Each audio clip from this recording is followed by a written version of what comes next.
play and some It's a graphics to sad fly show. across and Explosions, explosions, explosions. Sad show live. Yeah. thanks. Welcome. Anytime, you guys. Of course, if we're here right now, it's only because something terrible is happening. That's right, it is the debate night. Or debates between presidential candidates for the United States of America. Yes, one little Donnie J. Trump versus Kamala Kamala. Kamala. Kamala. I mean, that is just like the funniest. Yeah. I he's mean, ever come if up you with. guys haven't seen it, it is. I mean, and maybe we should pull it up. Clip from the John Oliver show.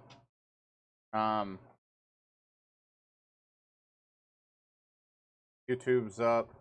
Sure. See if I can find it. John Oliver, blah.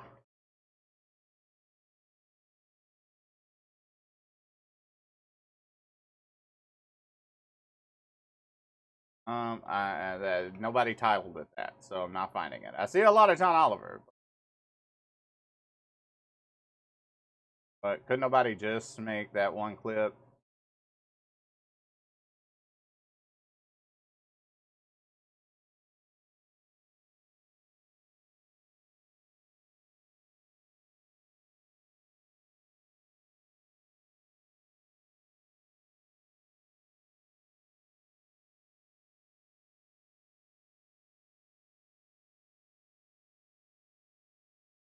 I don't know what they called it. All I know is that so silly how much of a non-insult Kamala is. Yeah, but basically You think Trump he just tweeted found a it. coconut tree? That's right, Mac Dave. Oh yeah, I have no chat up. Let's we got Kamala's own Mamala dropping that one. Oh no, 720p. What 720p only? Oh, you can make it lower. Maybe it's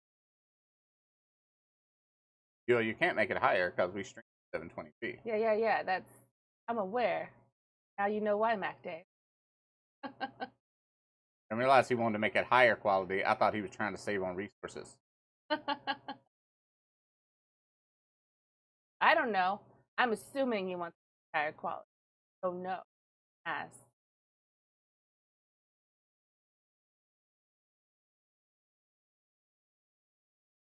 Yes. Which Oh, isn't he's giving on you the Twitch. option of going Yeah, lower. he's Gotcha, yeah, and gotcha. Twitch usually yeah, I would recommend YouTube, Mac Dave, for that option because when you're still a new channel on Twitch, it doesn't give you those options. And actually, I think partners are the only people that get that like non-stop option where you can change stuff. But that's why I do it in 720p because on some phones and on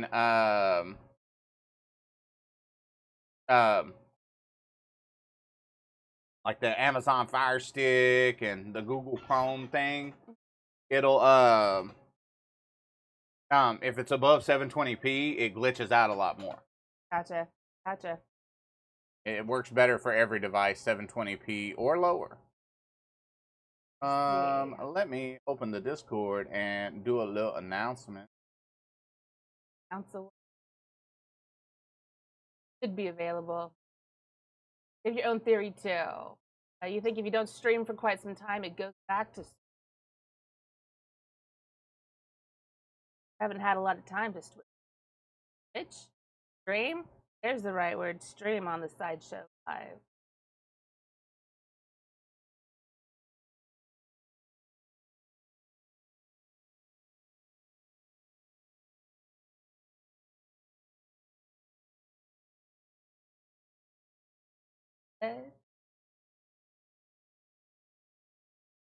Largest tower on the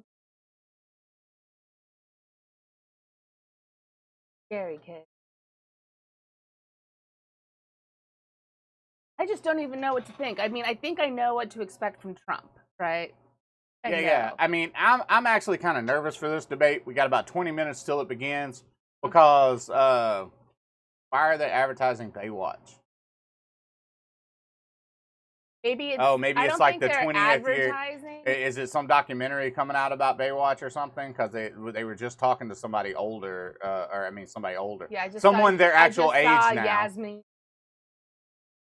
Yeah, there was some kind of like Behind the phenomenon. Not only that, there's a couple of reasons why it might be up there. I think there's a reunion going down, and B, Kamala Anderson, original Baywatch, is about to be starring in a movie that is getting Oscar buzz for her. Really? Yeah. That's definitely surprising.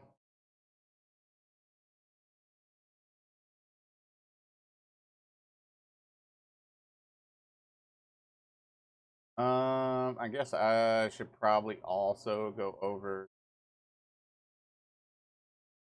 It's Wix. Not quite Twitter, but I'll call it X.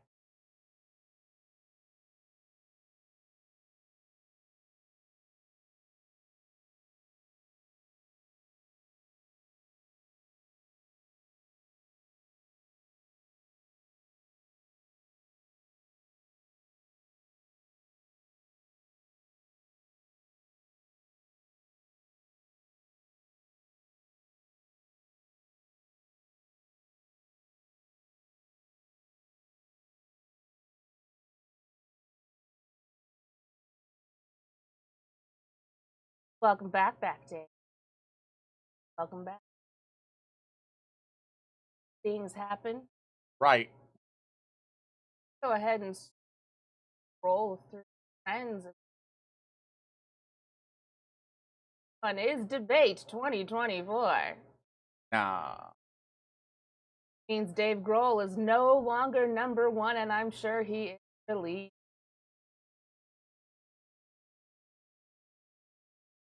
Ready to play Drink Every Time Trump Lies tonight. Man, it's a Tuesday night. No. that's a guaranteed drunk night. Yeah, I'm still planning to go to work afterward. I know. But yeah, to drink every time he lies is just, begin with the plan of blacking out. Other people are gearing up for bingo. They're playing drink bingo. Okay.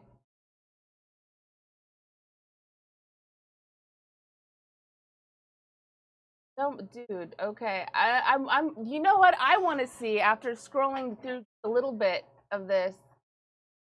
I wonder how many people are calling in sick tomorrow.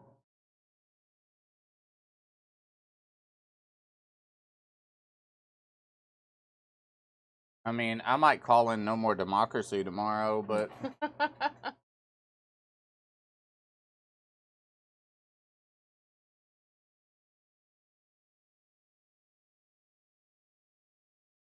So fun. I mean, yeah. I kinda want to drink during the debate, but also it's not the right night. They should start doing these like Fridays. yeah, I doubt that's gonna happen. All right, so all of that. Number 2 is wrestling, but I don't keep up with the current wrestlers, so I have no idea what's happening. Back, bring it on back. Oh. Yeah, because you can keep the video paused and still use chat, Mac Dave. I've noticed there's a few like bootleg channels where I watch like some sporting events from time to time that they actually use a Twitch chat to a channel that's never live. They just embed it on that thing, and it's hilarious because you can see all the Twitch accounts just watching bootleg stuff because everybody's name is there.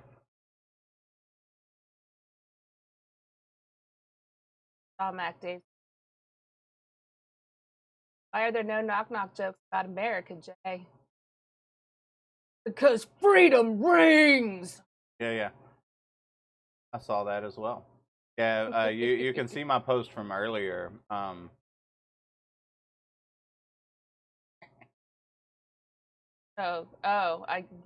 After I was making an announcement for the Sideshow Live tonight.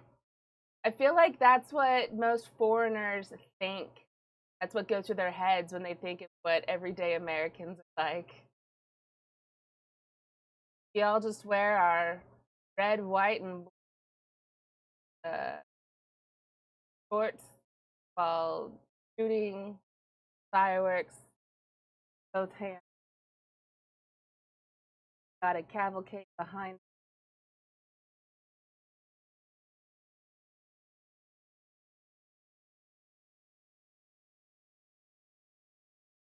All right, we're at 14 minutes. 14 minutes away. Oh, not 14 minutes. The mess that I expect this debate to be. Jay, I don't think it's going to be clean or neat.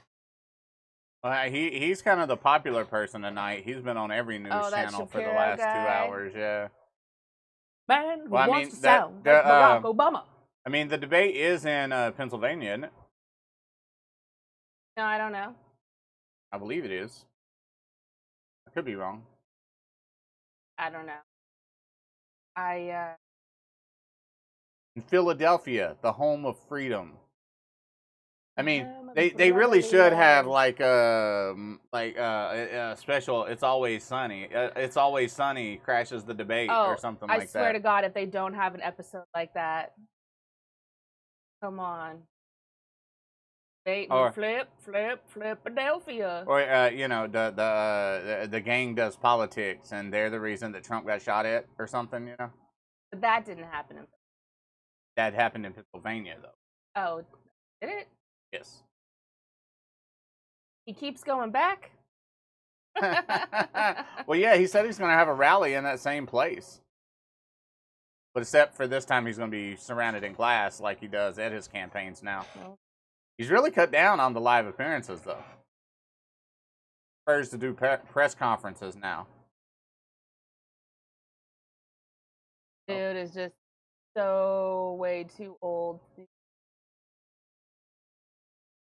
All right, but no, I mean, I am kind of nervous about tonight's debate because, I definitely don't want Republicans to win anything, especially Trump. But on top of that, I mean, if she screws up tonight, the election's over. I think if she has a really bad performance, I mean, you could just mail it in from here on out. The whole election is over. If she doesn't come out with some memorable statement, the election could be over. I mean, that's where I think we are with the tipping point. If she don't just come out and crush it tonight, it might just be over. I don't know. We're still waiting to hear about the full investigative reports on the whole assassination attempt. Even Melania today came out saying she wanted more done. For people to answer for it. Well, that's because she wants Trump to be shot, not that she wants more investigation done. Here's the thing. I'm just thinking that we're going to find out a lot of things that might make a person go, maybe I don't want Trump. Maybe the chick that can't debate is the right person to go with. But we haven't seen it yet. I don't know. I don't think anything revealing or extra is really going to come out about the shooting. I don't think that's going to be anything election turning. Yeah, I'm glad they're going with mics off too, Mac Dave. Whether it's "excuse me, I'm speaking," or whether it's just some bloviated asshole trying to talk over everyone. Uh, I mean, if I it's really not your want him to turn, just keep fist your fight. mic. Because I think she Yes. could dance around him and he would be so out of breath that she could Ooh. just duck and weave. Because, I mean, you know she can already dance. So, I mean, she could just be dancing around him and throwing a few jabs and old dude would just go down. But And then he would get up later and be like, "It's because she can float like a butterfly and sting like a bee. It's not fair." Meanwhile, all she did was like juke once to the right and once to the left. And he just trips over his own. You know. But yeah, as to how this will go down tonight.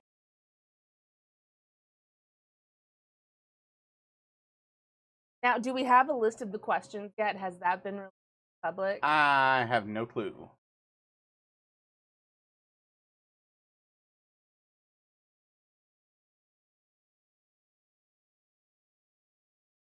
I want to dark mode because it looks.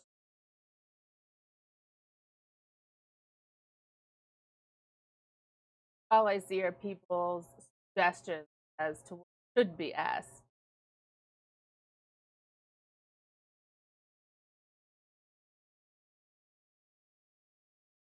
It doesn't like a bright white screen. Dems were doing an actual psyop by running ads on Fox with 20 topics to make Trump likely to rant about that stuff. That's hilarious.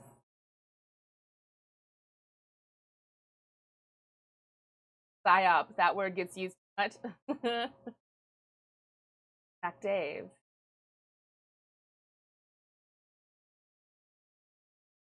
Look, it's brainworm, no brain, and even less brain. Ha ha ha. I think they all have brain damage.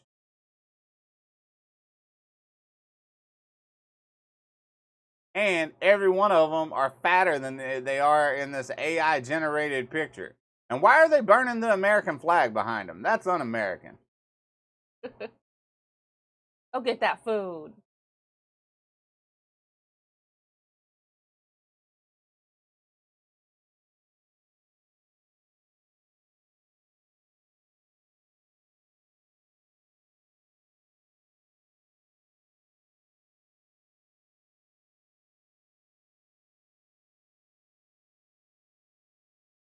I wish they would release questions to the general public. Here's what we're going to ask, so that we have expectations, you know? And then have a list to see how did they answer these questions. Like that would just be something I would appreciate. Like we know they already know the questions they asked tonight. I want to know what they are too. Can you answer it or must you pivot? If you must pivot,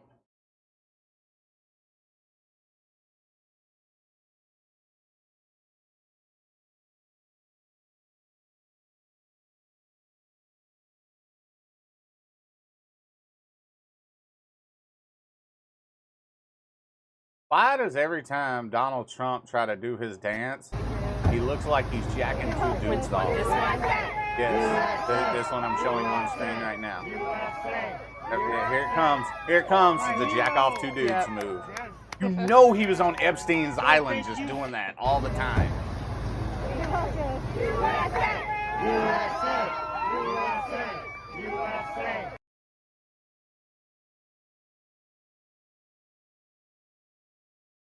Yeah, you can really tell Donald Trump has hawked to it a lot of cock.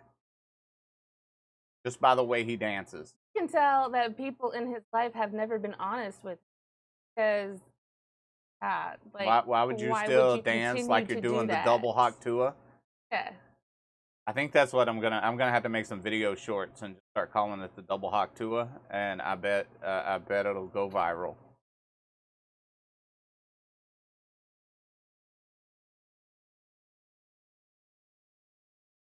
Ooh, chili dog with tater tots. Oh my God, that sounds amazing. Sideshow, I barely know show, Dark Secret. Hey, Dark Secret. What is going back, Dave? I never have Sonics, right? Like there's not one that's close to Close me. enough? Yeah. And but I did have some on my road trip up to Montana earlier this summer, and I tried out their chicken fingers with the buffalo sauce. That's some damn fine buffalo sauce. Stop thinking about it. That's not true. I don't think about it all the time. But Sure. in moments like this, I'm like, ooh, Jay, will you ride all the way to Hayward to grab me some Sonic?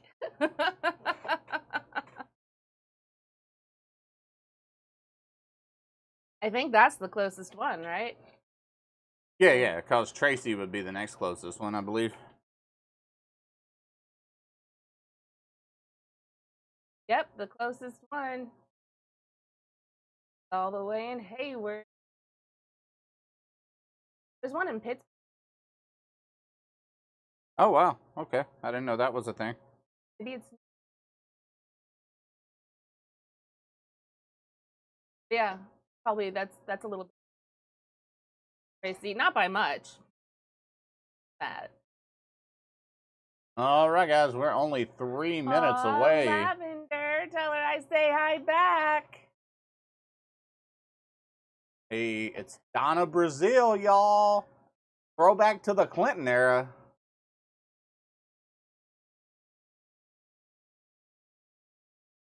All right. According to my clock, we've got 4 minutes left, but the way I know Trump to be, might be another 45 minutes before he announces he's not going to debate. We're all about to find out. That's the thing. I know you're nervous about tonight. I feel like as long as Kamala is prepared to fully point out every lie, it'd be easy. Yeah, but I don't think she will. That's the other Mhm. thing. I mean, I would hope that she could do some on the spot fact checking, but whether that's going to happen or not is a totally different thing. I mean, I kind of think, other than just being old, that was Biden's problem. He didn't fact check him on anything. Oh, on nothing. But Um, I think that's because Biden is only like cognitively do one thing at once right now. And his one thing was just say the things I practice saying and don't say anything else. but yeah, I mean, but I really think that Kamala. Oh no, now it's Reince Priebus. Yeah, that just makes my mouth feel nasty, and I want to puke when I say it. But you've got some Reince Priebus on you. Right. And it sounds disgusting. Like, get that You got shit a off case me. of the Reince Priebus. Kids, sit down. Your mother Oh. and I have something to tell you. I have come down with Reince Priebus, level 3, stage 3, Reince Priebus.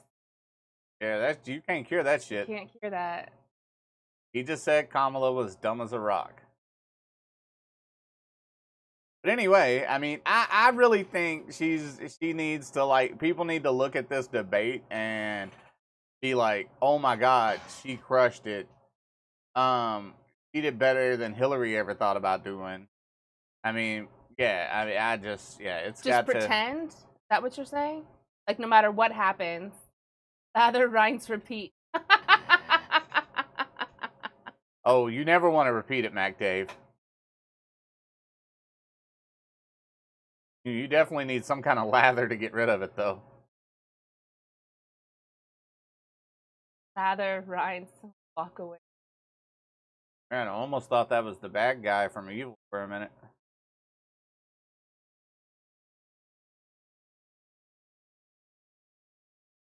I think I have more faith in Kamala as far as this season.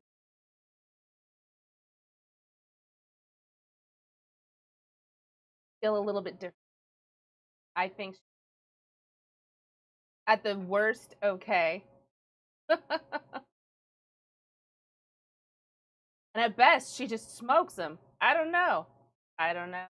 And I just think it's got to be like commanding, making him look like an idiot. It's And it's that's got to. actually easy to do. All she has to do is answer her questions, nice, short, compact, and give him extra time to talk. And she needs to. I think she actually needs to get some information out there. And I mean, I think it needs to almost be transformative in a New Deal kind of way. You need to get some new policy out there. Oh, looks like we're about set to take off. Back with our post-game show as soon as it's over. We are going to Dave has their criticism, theories, and hypotheses about lowlights. Tonight, the high-stakes showdown here in Philadelphia between Vice President Kamala Harris and former President Donald Trump. Their first face-to-face meeting in this presidential election. Their first face-to-face meeting ever. A historic race for president upended just weeks ago. President Biden withdrawing after his last debate. Donald Trump now up against a new opponent. The candidates separated by the smallest of margins, essentially tied in the polls nationally and in the key battlegrounds, including right here in Pennsylvania, all still very much in play. Okay. The ABC News presidential debate starts right now. Starts right now. This is an ABC News special, the most consequential moment of this campaign. I'm surprised they don't have like a real like where they do it like they do in the Olympics. Like, like Trump. where We will individual soon like be champions a and great stuff. nation again. They should be Face-to-face, showing us right now historic. how Trump grew up a The ABC News disadvantaged little boy presidential to debate. become Here now, David a Muir failed and billionaire. Lindsay Davis. Good evening, I'm David Muir, and thank you for joining us for tonight's ABC News You're presidential David debate. Urine. We want to What? welcome viewers What? watching on That's ABC his name? and around the world tonight. Vice President Kamala Harris Trump and will President love you. Donald Trump are just moments away from taking the stage in this unprecedented race for president. And I'm Lindsay Davis. Tonight's meeting could be the most consequential event of their campaigns, with Election Day now less than 2 months away. For Vice President Kamala Harris, this is her first debate since President Biden withdrew from the race on July 21st.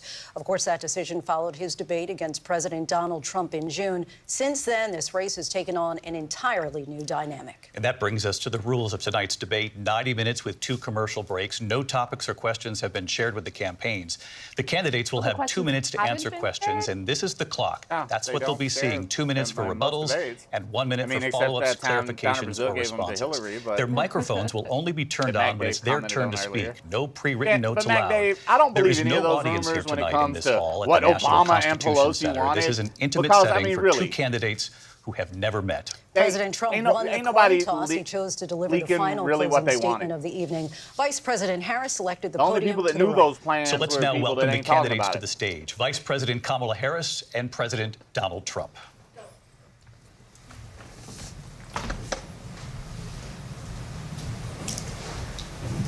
Kamala Harris. Let's have a good debate. Nice to see you. Have fun. Thank you. Welcome to you both. It's wonderful to have you. It's an honor to have you both here tonight. Good evening. We are looking forward to a spirited and thoughtful debate. So let's get started.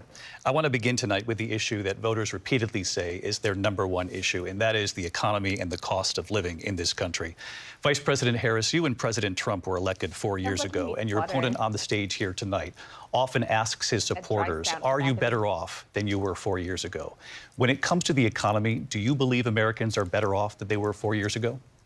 So I was raised as a middle-class kid, and I am actually the only person on this stage who has a plan that is about lifting up the middle class and working people of America.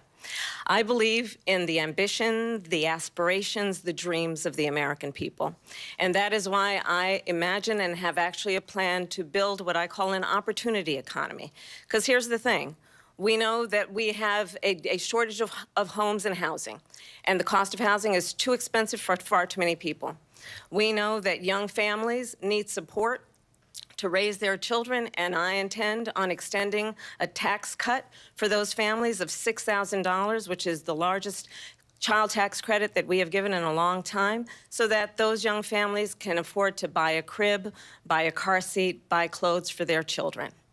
My passion. One of them is small businesses. My mother raised my sister and me, but there was a woman who helped raise us. We call her our second mother. She was a small business owner. I love our small businesses. My plan is to give a $50,000 tax deduction to start up small businesses, knowing they are part of the backbone of America's economy. My opponent, on the other hand, his plan is to do what he has done before, which is to provide a tax cut for billionaires and big corporations, which will result in $5 trillion to America's deficit. My opponent has a plan that I call the Trump's sales tax, which would be a 20% tax on everyday goods that you rely on to get through the month. Economists have said that Trump sales tax would actually result for middle-class families in about $4,000 more a year, because of his policies and his ideas about what should be the backs of middle-class people paying for tax cuts for billionaires. Jonathan Hollis. President Trump, I'll give you 2 minutes. First of all, I have no sales tax. That's an incorrect statement. She knows that. We're doing tariffs on other countries. Other countries are going to finally, after 75 years, pay us back for all that we've done for the world. And the tariff will be substantial in some cases. I took in billions and billions of dollars, as you know, from China. In fact, they never took the tariff off because there was so much money they can't. It would totally destroy everything that they've set out to do. They're taking in billions of dollars from China and other places. They've left the tariffs on. When I had it, I had tariffs, and yet I had no inflation. Look, we've had a terrible economy because inflation which is really known as a country buster. It breaks up countries. We have inflation like very few people have ever seen before, probably the worst in our nation's history. We were at 21%, but that's being generous because many things are 50, 60, 70, and 80% higher than they were just a few years ago. This has been a disaster for people, for the middle class, but for every class. On top of that, we have millions of people pouring into our country from prisons and jails, from mental institutions and insane asylums. I mean, and they're I'm coming just in and they're surprised taking tonight if either one of them answer jobs that are actual question occupied that was right now asked. by And it wasn't African the Americans question, and Hispanics, are and Americans also better off unions. now than they Unions were are going to 4 be years affected ago? very soon. And you see what's happening. You see what's that's what they happening asked with Kamala. I towns don't remember throughout what the they said United to Trump States. You look already, at but- Springfield, Ohio. You look at Aurora in Colorado. They are taking over the towns. They're taking over buildings. They're going in violently. These are the people that she and Biden led into our country, and they're destroying our country. They're dangerous. They're at the highest level of criminality, and we have to get them out. We have to get them out fast. I created one of the greatest economies in the history of our country. I'll do it again and even better. We are going to get to immigration and border security during this debate, but I would like to let Vice President Harris respond on the economy here. Well, I would love to. Let's talk about what Donald Trump left us. Donald Trump left us the worst unemployment since the Great Depression. Donald Trump left us the worst public health epidemic in a century. Donald Trump left us the worst attack on our democracy since the Civil War. And what we have done is clean up Donald Trump's mess. What we have done and what I intend to do is build on what we know are the aspirations and the hopes of the American people. But I'm going to tell you all in this debate tonight, you're going to hear from the same old tired playbook, a bunch of lies, grievances, and name-calling. What you're going to hear tonight is a detailed and dangerous plan called Project 2025 that the former president intends on implementing if he were elected again. Oh, okay. I believe very strongly that the American people want a president who understands the importance of bringing us together, knowing we have so much more in common than what separates us. And I pledge to you to be a president for all Americans. President Trump, will give you a minute here to respond. Number one, I have nothing to do, as you know, and as she knows better than anyone, I have nothing to do with Project 2025. That's out there. I haven't read it. I don't want to read it purposely. I'm not going to read it. This was a group of people that got together. They came up with some ideas. I guess some good, some bad. Because most of his policies are I have nothing to do. put Everybody into knows it. I'm an open book. Everybody knows what I'm going to do. Cut taxes very substantially and create a great economy like I did before. We had the greatest economy. We got hit with a pandemic. And the pandemic was not since 1917, where 100 million people died, has there been anything like it. We did a phenomenal job with the pandemic. We handed them over a 100 country million where people the died? economy and where the stock market was higher than 100 it million was people before died? the pandemic came in. What, Nobody's from ever COVID? seen anything Yeah. like it. Maybe We made worldwide, but- ventilators for the entire world. We got gowns, we got masks, we did things that nobody thought possible. And people give me credit for rebuilding the military. They give me credit for a lot of things, but not enough credit for the great job we I did know, with right, the pandemic. Jonathan? But He the only totally jobs they knows. got were bounce back Project jobs. These were 25 jobs is. bounce back, and it bounced back and it went to their benefit. But I was the one that created them. They know it, and so does everybody else. Vice President Harris, I'll let you respond. So Donald Trump has no plan for you. And when you look at his economic plan, it's all about tax breaks for the richest people. I am offering what I describe as an opportunity economy, and the best economists in our country, if not the world, have reviewed our relative plans for the future of America. What Goldman Sachs has said is that Donald Trump's plan would make the only like economy 7 worse. million people died Mine of would COVID strengthen the since the pandemic economy. began. What the America? Wharton School No, has in the said is world. Donald Trump's plan Only would 1.1 million actually in America. explode the deficit. 16 Nobel laureates have described his economic plan as something that would increase inflation and by the middle of next year would invite a recession. You just have to look at where we are and where we stand on the issues. And I'd invite you to know that Donald Trump actually has no plan for you because he is more interested in defending himself than he is in looking out for you. It's just a soundbite. They gave her that to say. Look, I went to the Wharton School of Finance, and many of those professors, the top professors, think my plan is a brilliant plan. It's a great plan. It's a plan that's going to bring up our worth, our value as a country. It's going to make people want to be Right. able to go His and work, words are important, create 'cause I don't jobs, have and create a anything lot of Project good, 25, solid not money I for our oppose Project country. And just to 25. finish off, she doesn't have a plan. She copied Biden's plan, and it's like 4 sentences, like run, spot, run. 4 sentences that are just, oh, we'll try and lower taxes. She doesn't have a plan. Take a look at her plan. She doesn't have a plan. Mr. President, I do want to drill down on something you both brought up. The Vice President brought up your tariffs. You responded, and let's drill down on this because your plan is what she calls is essentially a national sales tax. Your proposal calls for tariffs, as you pointed out here, on foreign imports across the board. You recently said that you might double your plan, imposing tariffs up to 20% on goods coming into this country. As you know, many economists say that with tariffs at that level, costs are then passed on to the consumer. Vice President Harris has argued it'll mean higher prices on gas, food, clothing, medication, arguing it costs the typical family nearly $4,000 a year. Do you believe Americans can afford higher prices because of tariffs? They're not going to have higher prices. What's going to have and who's going to have higher prices is China and all of the countries that have been ripping us off for can't we years. talk like I normal was the people? only president ever. China was paying us hundreds of billions of dollars, Weirdo. and so were other countries. And, you know, if she doesn't like them, they should have gone out and they should have immediately cut the tariffs. But those I know, tariffs are right, there Jonathan? 3.5 years Not how now tariffs under their work. administration. We are going to take in billions of right. dollars, You know, China's hundreds just gonna of billions of throw that dollars. extra money on I had top no of all the inflation, goods virtually no sold, so inflation. They had the highest inflation really- perhaps you in know, the the history people of our buying 'em country here because don't I've pay never seen a anything worse period of extra. time. People can't go out and buy Yep. cereal or bacon or eggs or anything else.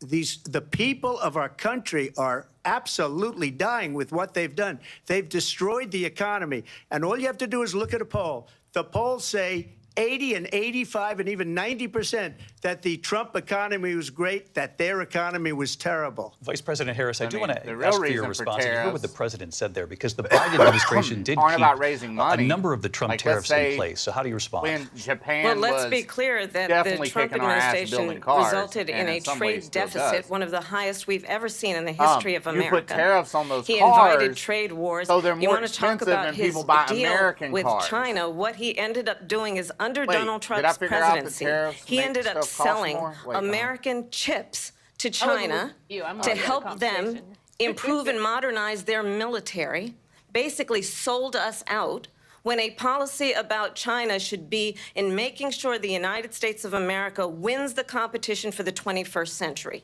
which means focusing on the details of what that requires, focusing on relationships with our allies, focusing on investing in American-based technology so that we win the race on AI, on quantum computing, focusing on what we need to do to support America's workforce so that we don't end up having on the short end of the stick in terms of workers' rights. But what Donald Trump did, let's talk about this, with COVID, is he actually thanked President Xi for what he did during COVID. Look at his tweet.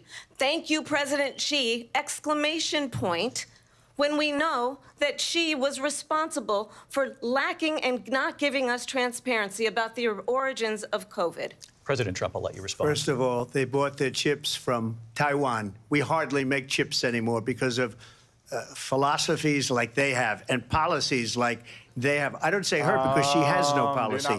Everything that she believed 3 years ago and 4 years ago is out the window. She's going to my philosophy now. In fact, I was going to send her a MAGA hat. She's gone to my philosophy. But if she ever got elected, she'd change it. And it will be the end of our country. She's a Marxist. Everybody knows she's a Marxist. Her father's a Marxist professor in economics. And he taught her well. But when you look at what she's done to our country, and when you look at these millions and millions of people that are pouring into our country monthly, where it's, I believe, 21 million people, not the 15 that people say, and I think it's a lot higher than the 21. That's bigger than New York State pouring in. And just look at what they're doing to our country. They're criminals. Many of these people coming in are criminals. And that's bad for our economy, too. You know, you mentioned before, we'll talk about immigration later. Well, bad immigration is the worst thing that can happen to our economy. They have, and she has destroyed our country with policy that's insane. Almost policy that you'd say they have to hate our country. President Trump, thank you. Lindsay? I want to turn to the issue of abortion. President Trump, you've often touted that you were able to kill Roe v. Wade. Last year, you said that you were proud to be the most pro-life president in American history. Then last month, you said that your administration would be great for women and their reproductive rights. In your home state of Florida, you surprised many with regard to your 6-week abortion ban because you initially had said that it was too short. And you said, quote, I'm going to be voting that we need more than 6 weeks. But then the very next day, you reversed course and said you would vote to support the 6-week ban. Vice President Harris says that women shouldn't trust you on the issue of abortion because you've changed your position so many times. Therefore, why should they trust you? Well, the reason I'm doing that vote is because the plan is, as you know, the vote is, they have abortion in the 9th month. They even have, and you can look at the governor of West Virginia, the previous governor of West Virginia, not the current governor, who's doing an excellent job. But the governor before, he said the baby will be born and we will decide what to do with the baby. In other words, we'll execute the baby. And that's why I did that, because that predominates, because they're radical. The Democrats are radical in that. And her vice presidential pick, which I think was a horrible pick, by the way, for our country, because he is really out of it. But her vice presidential pick says abortion in the 9th month is absolutely fine. He also says execution after birth. It's execution, no longer abortion, because the baby is born, is okay. And that's not okay with me, hence the vote. But what I did is something for 52 years. They've been trying to get Roe v. Wade into the states. And through the genius and heart and strength of 6 Supreme Court justices, we were able to do that. Now, I believe in the exceptions for rape, incest, and life of the mother. I believe strongly in it. Ronald Reagan did also. 85% of Republicans do. The thing that Roe v. Wade will do, though, is in states where it's on the ballot, Democrats always seem to win those elections. And for the first time, you're going to see, look, this is an issue that's torn our country apart for 52 years. Every legal scholar, every Democrat, every Republican, liberal, conservative, they all wanted this issue to be brought back to the states where the people could vote. And that's what happened. Now, Ohio, the vote was somewhat liberal. Kansas, the vote was somewhat liberal, much more liberal than people would have thought. But each individual state is voting. It's the vote of the people now. It's not tied up in the federal government. I did a great service in doing it. It took courage to do it. And the Supreme Court had great courage in doing it. And I give tremendous credit to those 6 justices. There is no state in this country where it is legal to kill a baby after it's born. Madam Vice President, I want to get your response to President that's the first rule break of the night, guys. And that's not actually a surprising fact. He said a governor. Let's understand how we got here. Didn't say Donald Trump Well, he said they hand-selected do 3 it. members of the So, United I mean, States I just Supreme assume Court with the Democrat states intention or that they would whatever, undo the but protections of that Roe v. seemed Wade. fact-checked to me, so I'm They just glad did they fact-checked exactly as he somewhat, intended. you know, I mean. And now in over 20 states, there are Trump abortion bans, which make it criminal for a doctor or nurse to provide health care. In one state, it provides prison for life. Trump abortion bans that make no exception even for rape and incest, which understand what that means. A survivor of a crime of violation to their body does not have the right to make a decision about what happens to their body next. That is immoral. And one does not have to abandon their faith or deeply held beliefs to agree. The government, and Donald Trump certainly, should not be telling a woman what to do with her body. I have talked with women around our country. You want to talk about this is what people wanted? Pregnant women who want to carry a pregnancy to term, suffering from a miscarriage, being denied care in an emergency room because the healthcare providers are afraid they might go to jail, and she's bleeding out in a car in the parking lot. She didn't want that. Her husband didn't want that. A 12 or 13-year-old survivor of incest being forced to carry a pregnancy to term. They don't want that. And I pledge to you, when Congress passes a bill to put back in place the protections of Roe v. Wade, as President of the United States, I will proudly sign it into law. But understand, if Donald Trump were to be reelected, he will sign a national abortion ban. Understand, in his Project 2025, there would be a national abortion, a monitor that would be monitoring your pregnancies, your miscarriages. I think the American people believe that certain freedoms, in particular the freedom to make decisions about one's own body, I mean, because should like, not be dude, made by the Trump government. even just Thank admitted you, himself Vice President that Harris. the Well, votes she in goes again. Ohio It's a lie. and Kansas I'm not signing a were a ban, little and too there's no reason to sign a liberal, ban. more than We've expected. gotten what everybody wanted. But I Democrats, mean, and it's on the ballot in Republicans, Florida and this everybody time else. around. So And every legal scholar Florida and wanted it to Missouri. be brought back into the but states. Florida, and I the think, will states even be are closer to voting. Missouri, And it so. may take a little time, but for 52 years, this issue has torn our country apart. And they've wanted it back in the states. And I did something that nobody thought was possible. The states are now voting. What she says is an absolute lie. And as far as the abortion ban, no, Yeah, she I'm not in favor of fact-checked them abortion on ban, but it doesn't not matter having because this issue has now been taken over by the states. Would you I veto don't a remember which, national but abortion ban? Trump if it said Well, I both. don't have to because, again, 2 things. Number one, she said she'll go back to Congress. She'll never get the vote. It's impossible not for her to aborting get the after vote, birth, okay. especially now with the 50-50. Yeah, it's not an abortion at that point. It's called Essentially murder. 50-50 in both Senate and the House. She's not going to get the vote. She can't get the vote. She won't even come close to it. So it's just talk. You know what it reminds me of? When they said they're going to get student loans terminated, and it ended up being a total catastrophe. The student loans, and then I think probably her boss, if you call him a boss, he spends all his time on the beach. But look, her boss went out and said, we'll do it again. We'll do it a different way. And he went out, got rejected again by the Supreme Court. So all these students got taunted with this whole thing about this whole idea. And how unfair that would have been, part of the reason they lost, to the millions and millions of people that had to pay off their student loans. They didn't get it for free. But they were saying it's the same way that they talked about that they talk about abortion. But if I could just get a yes or no, because your running mate, J.D. Vance, has said that you would veto it if it did come to your desk. Well, I didn't discuss it with J.D. In all fairness, J.D., and I don't mind if he has a certain view, but I think he was speaking for me, but I really didn't. Look, Trump, what would you do? we don't have to discuss it because We she'd do never have to be able to discuss get it, it. just like she couldn't get student loans. They couldn't get student loans. They didn't even come close to getting student loans. They taunted young people and a lot of other people that had loans. They can never get this approved. So it doesn't matter what she says about going to Congress. Well, wonderful. Let's go to Congress. Do it. But the fact is that for years they wanted to get it out of Congress and out of the federal government, and we did something that everybody said couldn't be done. And now you have a vote of the people on abortion. Vice President Harris, I want to give you your time to respond, but I do want to ask, would you support any restrictions on a woman's right to an abortion? I absolutely support reinstating the protections of Roe v. Wade. And as you rightly mentioned, nowhere in America is a woman carrying a pregnancy to term and asking for an abortion. That is not happening. It's insulting to the women of America. And understand what has been happening under Donald Trump's abortion bans. Couples who pray and dream of having a family are being denied IVF treatments. What is happening in our country? Working people, working women who are working 1 or 2 jobs, who can barely afford childcare as it is, have to travel to another state to get on a plane sitting next to strangers to go and get the health care she needs.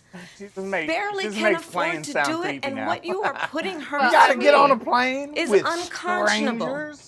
And the people of America, I've never been on a plane with everybody I the knew, majority of so, I mean, Americans believe in a woman's right to make decisions about her own especially body, if you're strapped and that for is cash, why the last thing you want to in go every do state where this when you're having issue an has been on abortion the is go ballot sit in on red and Spirit blue Airlines. states You both, feel the that? people I mean, of yeah. America have that voted does for kind freedom. of just add insult Vice to President injury. Harris. Excuse me, I have to Yeah. respond.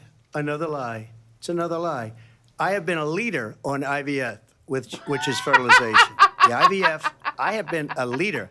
In fact, a leader. when they got a which very is negative decision fertilization. on IVF, I'm from a the Alabama leader at courts, fertilizing I shit, saw y'all. the people of Alabama and the legislature 'cause 2 he's days probably later paid for voted more it in. abortions than I've been a most men. leader on it. They He know probably that, has, and like, some everybody kind- else that's probably- knows but it. I have been a should be, leader like, on on his resume. fertilization, He probably got IVF. so many he's And the paid other for. thing, you should ask, will she allow abortion in the 8th month, 9th month, 7th month? Come on. Okay, would you do that?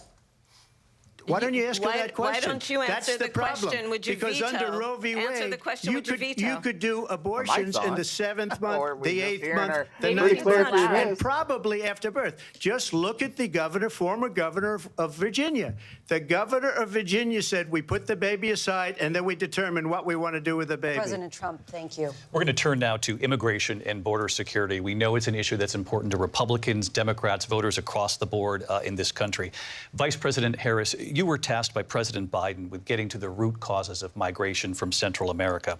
We know that illegal border crossings reached a record high in the Biden administration. This past June, President Biden imposed tough new asylum restrictions. We know the numbers since then have dropped significantly. But my question to you tonight is, why did the administration wait until 6 months before the election to act? And would you have done anything differently from President Biden on this? So I'm the Right, only Kat? person on this stage who has prosecuted transnational Campbell criminal can't believe organizations for the Kamala's trafficking of guns, fine. drugs, and human He beings. can be And let me say that the United States Congress, including some of the most conservative members of the United States Senate, came up with a border security bill which I supported. And that bill would have put 1,500 more border agents on the border to help those folks who are working there right now overtime, trying to do their job. Oh no, look at his It face. would have allowed us to stem the flow of fentanyl coming into the United States. I know there are so Like, many it went families from that watching tonight scowl who have been to, like, personally something affected smells weird by the for surge a of second. fentanyl in our country. That bill would gonna have put blame more me. resources to allow us to prosecute my fault, transnational but I criminal can't say organizations that. for trafficking in guns, drugs, and human beings. But you know what happened to that bill? Donald Trump got on the phone, called up some folks in Congress, and said, kill the bill. And you know why? Because he'd prefer to run on a problem instead of fixing a problem. And understand, this comes at a time where the people of our country actually need a leader who engages in solutions, who actually addresses the problems at hand. But what we have in the former president is someone who would prefer to run on a problem instead of fixing a problem. And I'll tell you something, he's going to talk about immigration a lot tonight, even when it's not the subject that is being raised. And I'm going to actually do something really unusual, and I'm going to invite you to attend one of Donald Trump's rallies, because it's a really interesting thing to watch. You will see during the course of his rallies, he talks about fictional characters like Hannibal Lecter. He will talk about windmills cause cancer. And what you will also notice is that people start leaving his rallies early out of exhaustion and boredom. And I will tell you, the one thing you will not hear him talk about is you. You will not hear him talk about your needs, your dreams, and your desires. And I'll tell you, I believe you deserve a president who actually puts you first, and I pledge to you that I will. Vice President Harris, thank you. President Trump, on that point, I want to get your response. Well, I would like to respond. Let me just ask, though, why did you try to kill that bill, and successfully so, that would have put thousands of additional agents and officers on the border? First, let me respond as to the Please. rallies. She said people start leaving. People don't go to her rallies. There's no reason to go. And the people that do go, she's bussing them in and paying them to be there, and then showing them in a different light. So she can't talk about that. People don't leave my rallies. We have the biggest rallies, the most incredible rallies in the history of politics. That's because people want to take their country back. Our country is being lost. We're a failing nation. And it happened 3.5 years ago. And what's going on here, you're going to end up in World War III, just to go into another subject. What they have done to our country by allowing these millions and millions of people to come into our country, and look at what's happening to the towns all over the United States. And a lot of towns don't want to talk. It's not going to be Aurora or this, Springfield. I think, is her game plan. A lot of towns don't want to talk about it him because off they're so so embarrassed that he just by starts it. rambling In about Springfield, wild shit. They're eating the dogs, the people that came in. They're eating the cats. They're eating. Now he's talking about eating cats and eating dogs. the pets of the people that Nobody's live there. doing that. And this is what's Nobody's happening doing in our that. country, and it's a shame. As far as rallies are concerned, as far as the reason they go is they like He what I lost say. it. See? They All want right, to she bring scored our country points back. big They time want with to this make right here. America great No, again. It's a very simple she just phrase. rattles Make him. America great Meanwhile, again. the question She's is, destroying this why country. did you have the bill And if she killed, becomes Donald? Why did you president, kill this the bill? country doesn't The have a bipartisan chance bill of that success. would have put Not only more success, we'll end security up border being agents on the Venezuela border. on steroids. I just want to clarify here. You bring up Springfield, Ohio, and ABC News did reach out to the city manager there. He told us there had been no credible reports of specific claims of pets being harmed, injured, or abused by individuals within the immigrant community. Well, I've seen people on television. Let me just say here, this is the people on television say my dog was taken and used for food. So maybe he said that, and maybe that's a good thing to say for a city manager. I'm not taking this from television. But the people I'm on taking it from television the city saying manager. their dog was eaten by the people that went there.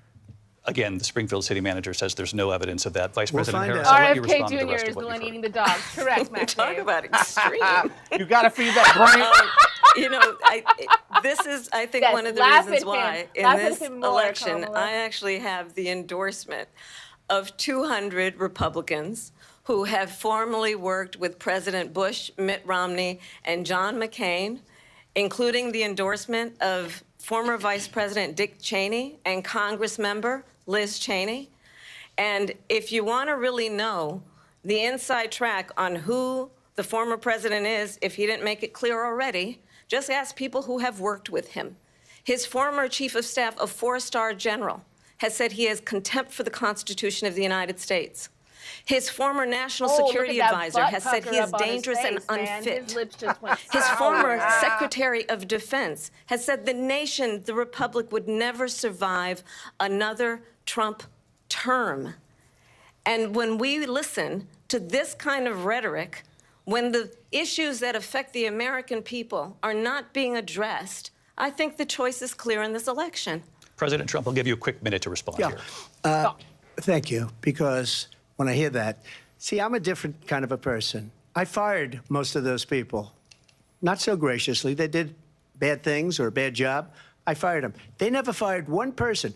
They didn't fire anybody having to do with Afghanistan and the Taliban and the 13 people whose were just killed, viciously and violently killed. And I got to know the parents and the family. They didn't fire. They should have fired all those generals, all those top people, because that was one of the most incompetently handled situations anybody has ever seen. So when somebody does a bad job, I fire him. And you take a guy like Esper. He was no good. I fired him. So he writes a book. Another one writes a book. Because with me, they can write books. With nobody else can they. But they have done such a poor job, and they never fire anybody. Look at the economy. Look at the inflation. They didn't fire any of their economists. I know, right? No, that's what I was thinking, That's a good McDave. way He also not to hired have all books of written them. about you. But just to finish, I got more votes than any Republican in history by far. In fact, I got more votes than any president, sitting president in history by far. Oh, you How did Let me that continue on happen? immigration. Hillary It was what you got wanted more to talk about than you earlier. So did. let's get back to your Yeah, I deportation mean, and she wasn't even a sitting proposal president, that the but- vice president has reacted to as well. President Trump, you call this the largest domestic deportation operation in the history of our country. You say you would use the National Guard. You say if things get out of control, you'd have no problem using the U.S. With local military. police, yes. You also said you would use local police.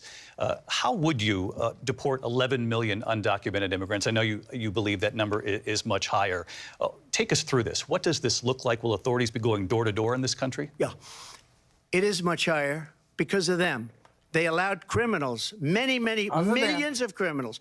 They allowed terrorists. They allowed common street criminals. They allowed people to come in, drug dealers, to come into our country. And they're now in the United States and told by their countries like Venezuela, don't ever come back or we're going to kill you. Do you know that Right. crime in Venezuela and crime in Bullshit. countries all over the world is I'm way down? gonna be- You know why? I wonder if he's because gonna they've pull up taken the their apartment criminals off the complex, street bring and up they've the given them apartment to her complex to put into our that, country. China did at the And beginning. this will be one of the least that greatest means he brought mistakes it in Venezuela history for because them that's to usually where he allow. leads into And I his think they rallies. probably did it because they think they're going to get votes, but it's not worth it because they're destroying the fabric of our country by what they've done. There's never been anything done like this at all. They've destroyed the fabric of our country. Millions of people let in, and all over the world, crime is down all over the world except here. Crime here is up and through the roof. Despite their fraudulent statements that they made, crime in this country is through the roof. And we have a new form of crime. It's called migrant crime, and it's happening at levels that nobody thought possible. President Trump, as you know, the FBI says overall violent crime is actually coming down in this country. But Vice Excuse me, President the Harris, I'll FBI give you they were defrauding statements. They didn't include the worst cities. They didn't include the cities with the worst crime. It was a fraud, just like their number of 818,000 jobs that they said they created turned out to be a fraud. President Trump, thank you. I'll let you respond, Vice President Harris. Well, I think this is so rich coming from someone who has been prosecuted for national security crimes, economic crimes, election interference, has been found liable for sexual assault, and his next big court appearance is in November at his own criminal sentencing. And let's be clear, where each person stands on the issue of what is important about respect for the rule of law and respect for law enforcement. The former vice president called for defunding federal law enforcement, 45,000 agents, get this, on the day after he was arraigned on 34 felony counts.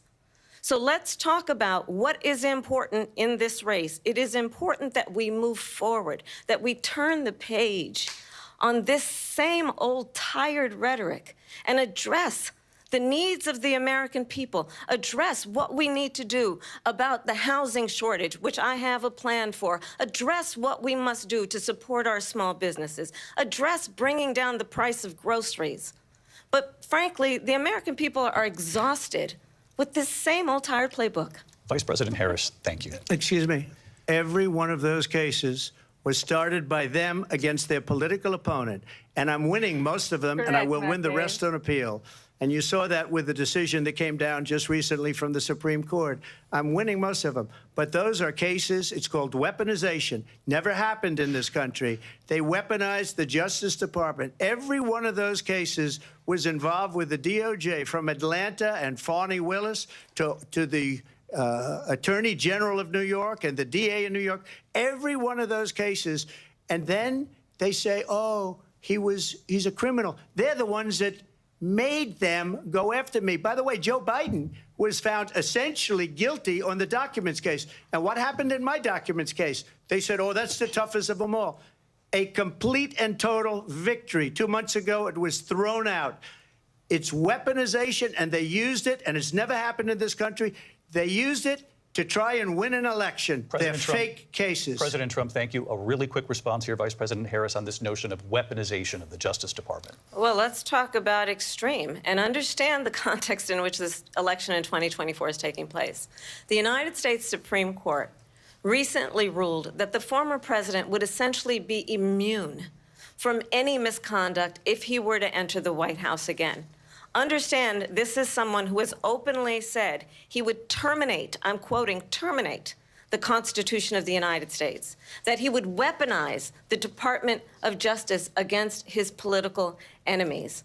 Someone who has openly expressed disdain for members of our military. Understand what it would mean if Donald Trump were back in the White House with no guardrails, because certainly we know now the court won't stop him. We know J.D. Vance is not going to stop him. It's up to the American people. Vice President stop Harris, him. thank you. Lindsay? Vice President Harris, in your last run for president. This is the one that weaponized, not me. She weaponized. I probably took a bullet to the head because of the things that they say about me. They talk about democracy. I'm a threat to democracy. They're the threat to democracy with a fake Russia investigation We do have a lot that went nowhere. We have a lot to get to. Lindsay? Vice President Harris, in your last run for president, you said you wanted to ban fracking. Now you don't. You wanted mandatory government buyback programs for assault weapons. Now your campaign says you don't. You supported decriminalizing border crossings. Now you're taking a harder line. I know you say that your values have not changed. So then why have so many of your policy positions changed? So my values have not changed, and I'm going to discuss every one of at least every point that you've made. But in particular, let's talk about fracking, because we're here in Pennsylvania. I made that very clear in 2020. I will not ban fracking. I have not banned fracking as Vice President of the United States. And in fact, I was the tie-breaking vote on the Inflation Reduction Act, which opened new leases for fracking. My position is that we have got to invest in diverse sources of energy so we reduce our reliance on foreign oil. We have had the largest increase in domestic oil production in history because of an approach that recognizes that we cannot over-rely on foreign oil. As it relates to my values, let me tell you, I grew up a middle-class kid raised by a hardworking mother who worked and saved and was able to buy our first home when I was a teenager. The values I bring to the importance of home ownership, knowing not everybody got handed $400 million on a silver platter and then filed bankruptcy 6 times, is a value that I bring to my work, to say we are going to work with the private sector and home builders to increase 3 million homes, increase by 3 million homes by the end of my first term. My work that is related to having a friend when I was in high school who was sexually assaulted by her stepfather. And my focus then on protecting women and children from violent crime is based on a value that is deeply grounded in the importance of standing up for those who are most vulnerable. My work that is about protecting Social Security and Medicare is based on long-standing work that I have done, protecting seniors from scams. My values have not changed. And what is important is that there is a president who actually brings values and a perspective that is about lifting people up it shouldn't happen 6 times. and not beating people down and name-calling. The true measure of the leader is the leader who actually understands the strength is not in beating people down, it's in lifting people up. I intend to be that president. President Trump, your response? First of all, I wasn't given $400 million. I wish I was. My father was a Brooklyn builder, Brooklyn, Queens, and a great father, and I learned a lot from him. But I was given a fraction of that, a tiny fraction, and I built it into many, many billions of dollars, many, many billions. And when people see it, they are even surprised. So we don't have to talk about that. Fracking, she's been against it for 12 years. Show it to us. Defund the police, she's been against that forever. She gave all that stuff up very wrongly, very horribly, and everybody's laughing at it, okay? They're all laughing at it. She gave up at least 12 and probably 14 or 15 different policies. Like, she was big on defund the police. In Minnesota, she went out, wait a minute, I'm talking now, if you don't mind, please. Does that sound familiar? Her mic She is went off, out- you fucking moron. We can't She hear went her. out in Minnesota and wanted to let criminals that Talk killed over people, and talk that over burned right down now, Kamala. Minneapolis. Fuck that guy. She went out and raised money to get him out of jail. She did things that nobody would ever think of. Now she wants to do transgender operations on illegal aliens that are in prison. This is a radical left liberal that would do this. She wants to confiscate your guns, and she will never allow fracking in Pennsylvania. If she won the election, fracking in Pennsylvania will end on day one. Just to finish one thing so important, in my opinion.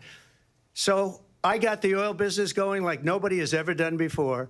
When they took over, they got rid of it, started getting rid of it, and the prices were going up the roof. They immediately let these guys go to where they were. I would have been 5 times, 4 times, 5 times higher, because you're talking about 3.5 years ago. They got it up to where I was because they had no choice, because the prices of energy were quadrupling and doubling. You saw what happened to gasoline. So they said, let's go back to Trump.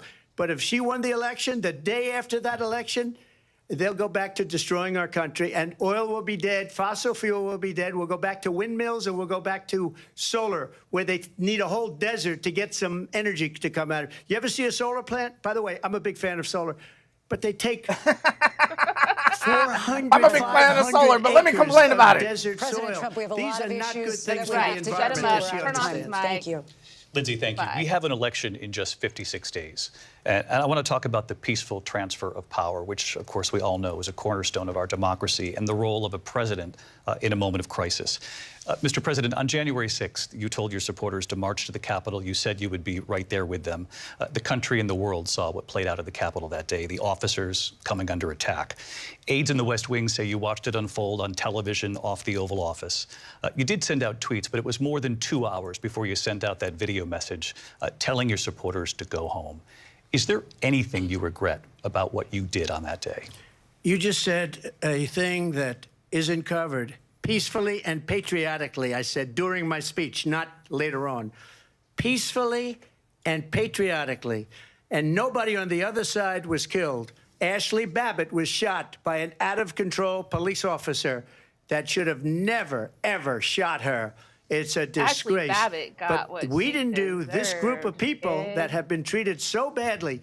I ask, what about all the people that are pouring into our country and killing people that she allowed to pour in? She was the border czar. Remember that. She was the border czar. She doesn't want to be called the border czar because she's embarrassed by the border. In fact, she said at the beginning, oh, I'm surprised you're not talking about the border yet. That's because she knows what a bad job they've done. What about those people? When are they going to be prosecuted? When are these people from countries all over the world, not just South America? They're coming in from all over the world, David, all over the world. And crime rates are down all over the world because of it. But let me just when are those people going to be prosecuted? When are the people that burned down Minneapolis going to be prosecuted? Or in Seattle? They went into Seattle. They took over a big percentage of the city of Seattle.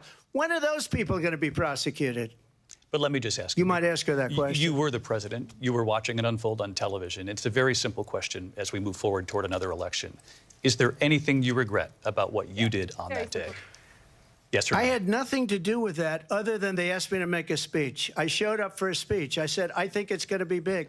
I went to Nancy Pelosi and the mayor of Washington, D.C., and the mayor put it back in writing, as you know. I said, you know, this is going to be a very big rally or whatever you want to call it. And again, it wasn't done by me. It was done by others. I said, I'd like to give you 10,000 National Guard or soldiers. They rejected me. Nancy Pelosi rejected me. It was just 2 weeks ago. Her daughter has a tape of her saying she is fully responsible for what happened. They want to get rid of that tape. It would have never happened if Nancy Pelosi and the mayor of Washington did their jobs. I wasn't responsible for security. Nancy Pelosi was responsible. She didn't do her job. The question was about you as president, not about former Speaker Pelosi. But I do want Vice President Harris to respond here. I was at the Capitol on January 6th. I was the vice president-elect. I was also an acting senator. I was there. And on that day, the President of the United States incited a violent mob to attack our nation's capital, to desecrate our nation's capital. On that day, 140 law enforcement officers were injured, and some died. And understand, the former president has been indicted and impeached for exactly that reason. But this is not an isolated situation. Let's remember Charlottesville, where there was a mob of people carrying tiki torches, spewing anti-Semitic hate. And what did the president then at the time say? There were fine people on each side. Let's remember that when it came to the Proud Boys, a militia, The president said, the former president said, stand back and stand by. So for everyone watching who remembers what January 6th was, I say we don't have to go back. Let's not go back. We're not going back. It's time to turn the page. And if that was a bridge too far for you, well, there is a place in our campaign for you to stand for country, to stand for our democracy, to stand for rule of law, and to end the chaos, and to end the approach that is about attacking the foundations of our democracy because you don't like the outcome. And be clear on that point. Donald Trump, the candidate, has said in this election there will be a bloodbath if this and the outcome of this election is not to his liking. Let's turn the page on this. Let's not go back.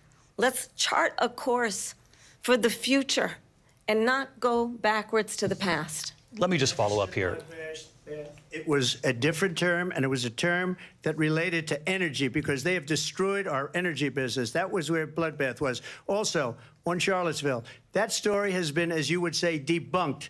Laura Ingraham, Sean Hannity, Jesse, all of these people, they covered it. If they go an extra sentence, they will see it was perfect. It was debunked in almost every newspaper, but they still bring it up, just like they bring 2025 up.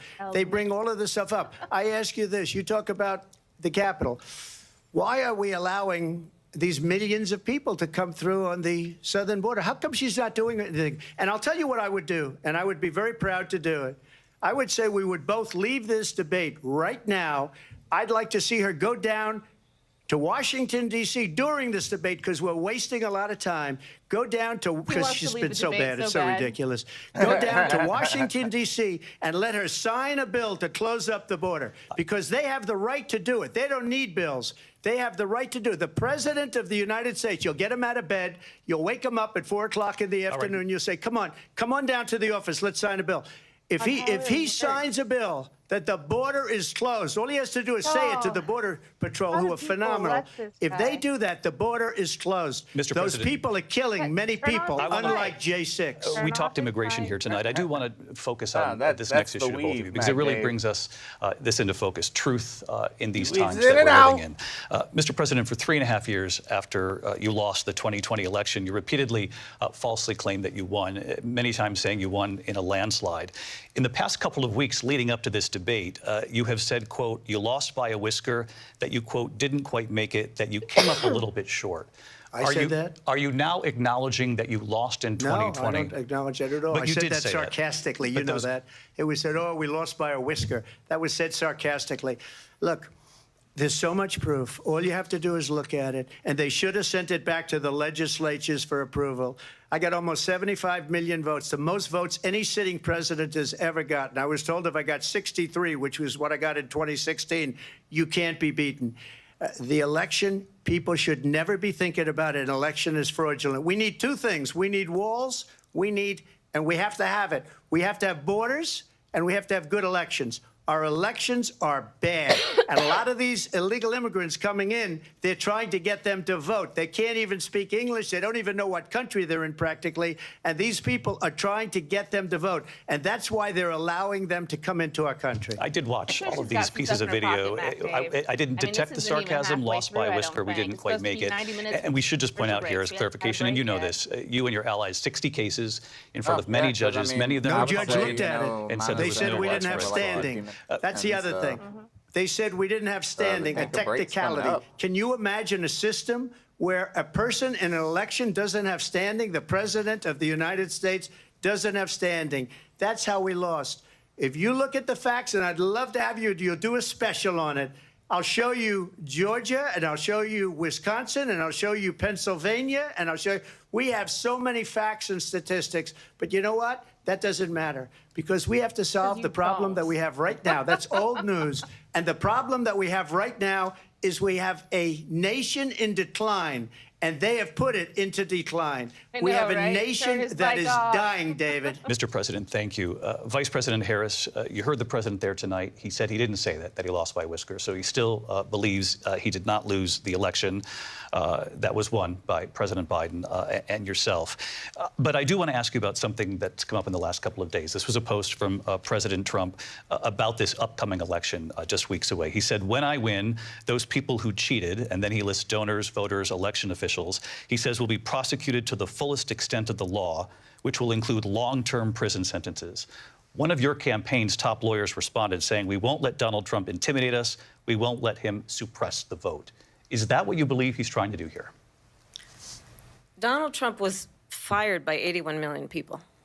So let's be clear about that. And clearly he is having a very difficult time processing that. But we cannot afford to have a president of the United States There goes a little jab. attempts, as he did in the past, to upend the will of the voters in a free and fair election. And I'm going to tell you that I have traveled the world as Vice President of the United States, and world leaders are laughing at Donald Trump. I have talked with military leaders, some of whom worked with you, and they say you're a disgrace. And when you then talk in this way in a presidential debate and deny what over and over again are court cases you have lost because you did, in fact, lose that election, it leads one to believe that perhaps we do not have in the candidate to my right the temperament or the ability to not be confused about fact. That's deeply troubling, and the American people deserve better. I'll give you 1 minute to respond, Mr. President. Let me just say about world leaders. Viktor Orban, one of the most respected men, they call him a strong man. He's a tough person. Yeah, he's not one of the Smart. most respected. Prime Minister of Hungary. I mean, They he's said, already why is pulled the a, whole world Project blowing up? 3 years ago, it 2025 wasn't. is Why what is it Viktor blowing Orban's up? done. He said you do because not want you need backing Trump of Orban. back as president. They were afraid of him. China was Viktor afraid, Orban, and I don't like to yeah. use the word afraid, but I'm just quoting him. China was Brad, afraid of bruh. him. North Korea was Brad. afraid of him. Look at what's going on with North Korea, by the way. He said Russia was afraid of him. I ended the Nord Stream 2 pipeline, and Biden put it back on day one, but he ended the XL pipeline. The XL pipeline in our country, he ended that. But he let the Russians build a pipeline going all over Europe and heading into Germany, the biggest pipeline in the world. Look, Viktor Orban said it. He said the most respected, most feared person is Donald Trump. We had no problems when Trump was president. But when this weak, pathetic man This just that is you not the saw flex at a he thinks debate it just is. a few months ago, Hey. that if he weren't in that What's debate, he'd be happening? running instead of her. She got no What's votes. happening He got right 14 now? million votes. What you did, you talk about a threat to democracy. He got 14 million votes, and they threw him out of office. And you know what? I'll give you a little secret. He hates her. He can't stand her. But Mr. he got President. 14 million votes. They threw him out. She got 0 votes. And when she ran, she was the first one to leave because she failed.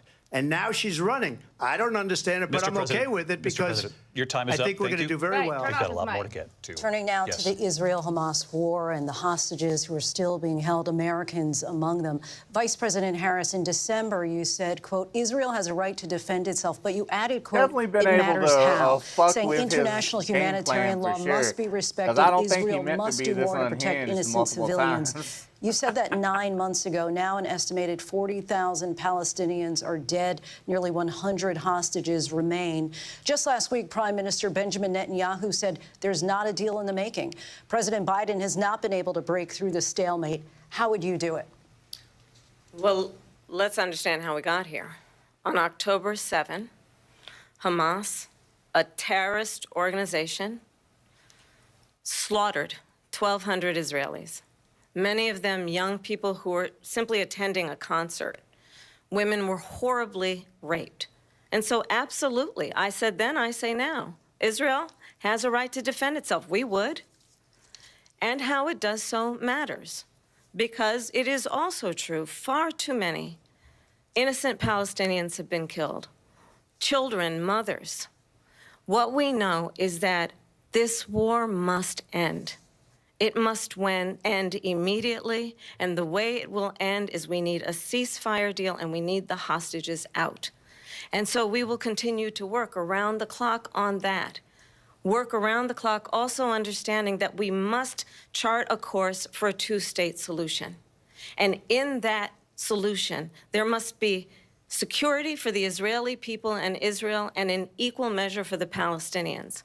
But the one thing I will assure you always, I will always give Israel the ability to defend itself, in particular as it relates to Iran and any threat that Iran and its proxies pose to Israel.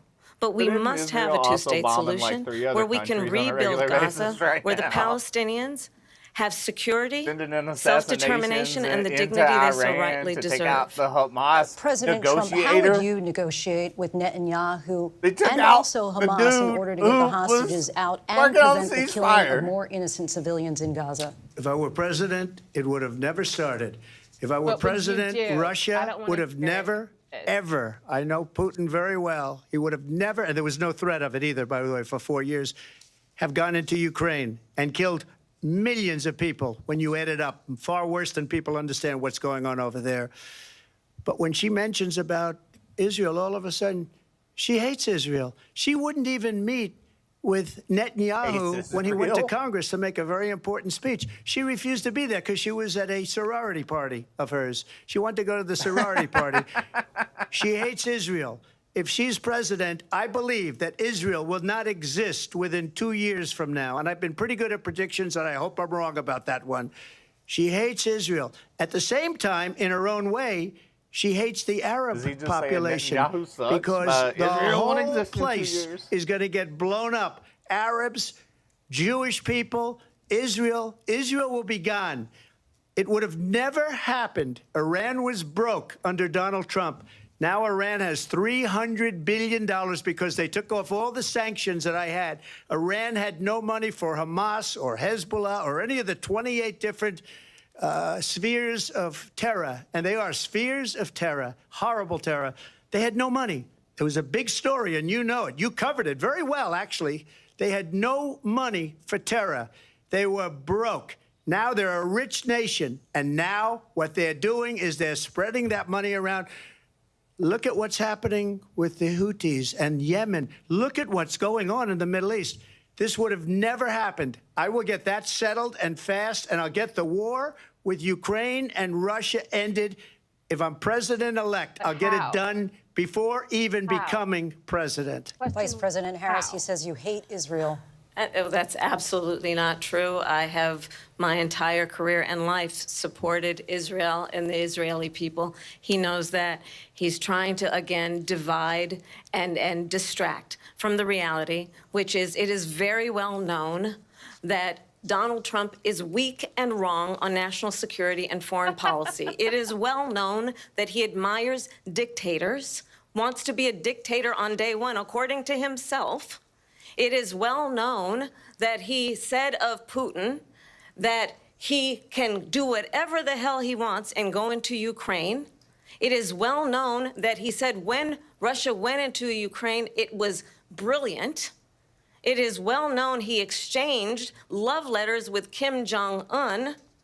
And it is absolutely well known that these dictators and autocrats are rooting for you to be president again because they're so clear. They can manipulate you with flattery and favors. And that is why so many military leaders who you have worked with have told me you are a disgrace.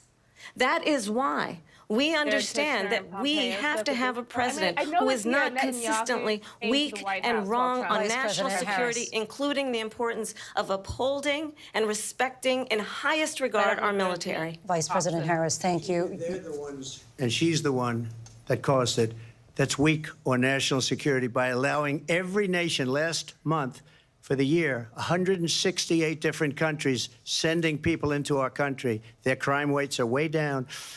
Putin endorsed her last week, said, I hope she wins. And I think he meant it because what he's gotten away with is absolutely incredible. It wouldn't have happened with me. The leaders of other countries think that they're weak and incompetent, and they are. They're grossly incompetent. And I just ask one question. Why does Biden go in and kill the Keystone Pipeline and approved the single biggest deal that Russia's ever made, Nord Stream 2, the biggest pipeline anywhere in the world going to Germany and all over Europe, because they're weak and they're ineffective. And Biden, by the way, President gets paid Trump, a lot of money. Thank you. We have a lot of issues to get to. We'll be right back with much more of this historic ABC News presidential debate from the National Constitution Center right here in Philadelphia. Back in a moment. All right, I'm gonna get up for a moment. All right. I need some more water. But Jay, Jesus. Yeah, I mean, Now is Kamala doing better than you thought that she? yes. That's good. Still think, like, seen a comment earlier, she needs to come out with a few more jabs. I agree with that. But I think she's hit him and she's rattled him multiple times because when he gets mad, that crazy rambling starts. And when that crazy rambling starts, it just makes him look more like an idiot. I just hope that, you know, the few people that are undecided feel the same way. I mean, is the other thing. I mean, it's... Jay, whenever you have something like this, you know that there are certain things on to till the end. You know? So I think her best jab has yet to. Oh, yeah, because, I mean, you've seen a couple times where Trump thinks he's being smart, and you know it's some shit he just been waiting to say for like 2 weeks that he's been saving for the debate. But ain't none of his things that he's really said stuck all that much, at least in my mind. It could be my biases. Yeah. But I think that so far, Kamala's a few times had a couple of little jabs there. Oh, she is rattled him. That's came off, you know, was like putting him in his place and whatnot. And then also a few things she said definitely has sent him off the rails. You know, like, dude repeated the question 3 times and it never got an answer because he was still mad about being called something and, yeah, about his crowd size and whatnot. My favorite so far was when Kamala's mic is off and Trump is saying something, and I guess she said something. He was like, "Excuse me, I'm speaking," and like you could tell he'd been waiting. Remember that? Oh, yeah, yeah. And he'd been waiting for it, but here's the Is that thing: her familiar? mic was off. Like, Yeah, it didn't yeah. matter. All right, I'll be right back.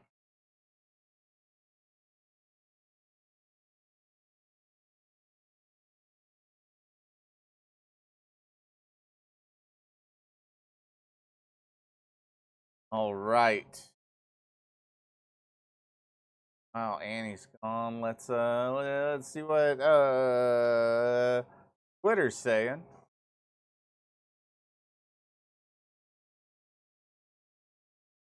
I'm Talking Now's trending.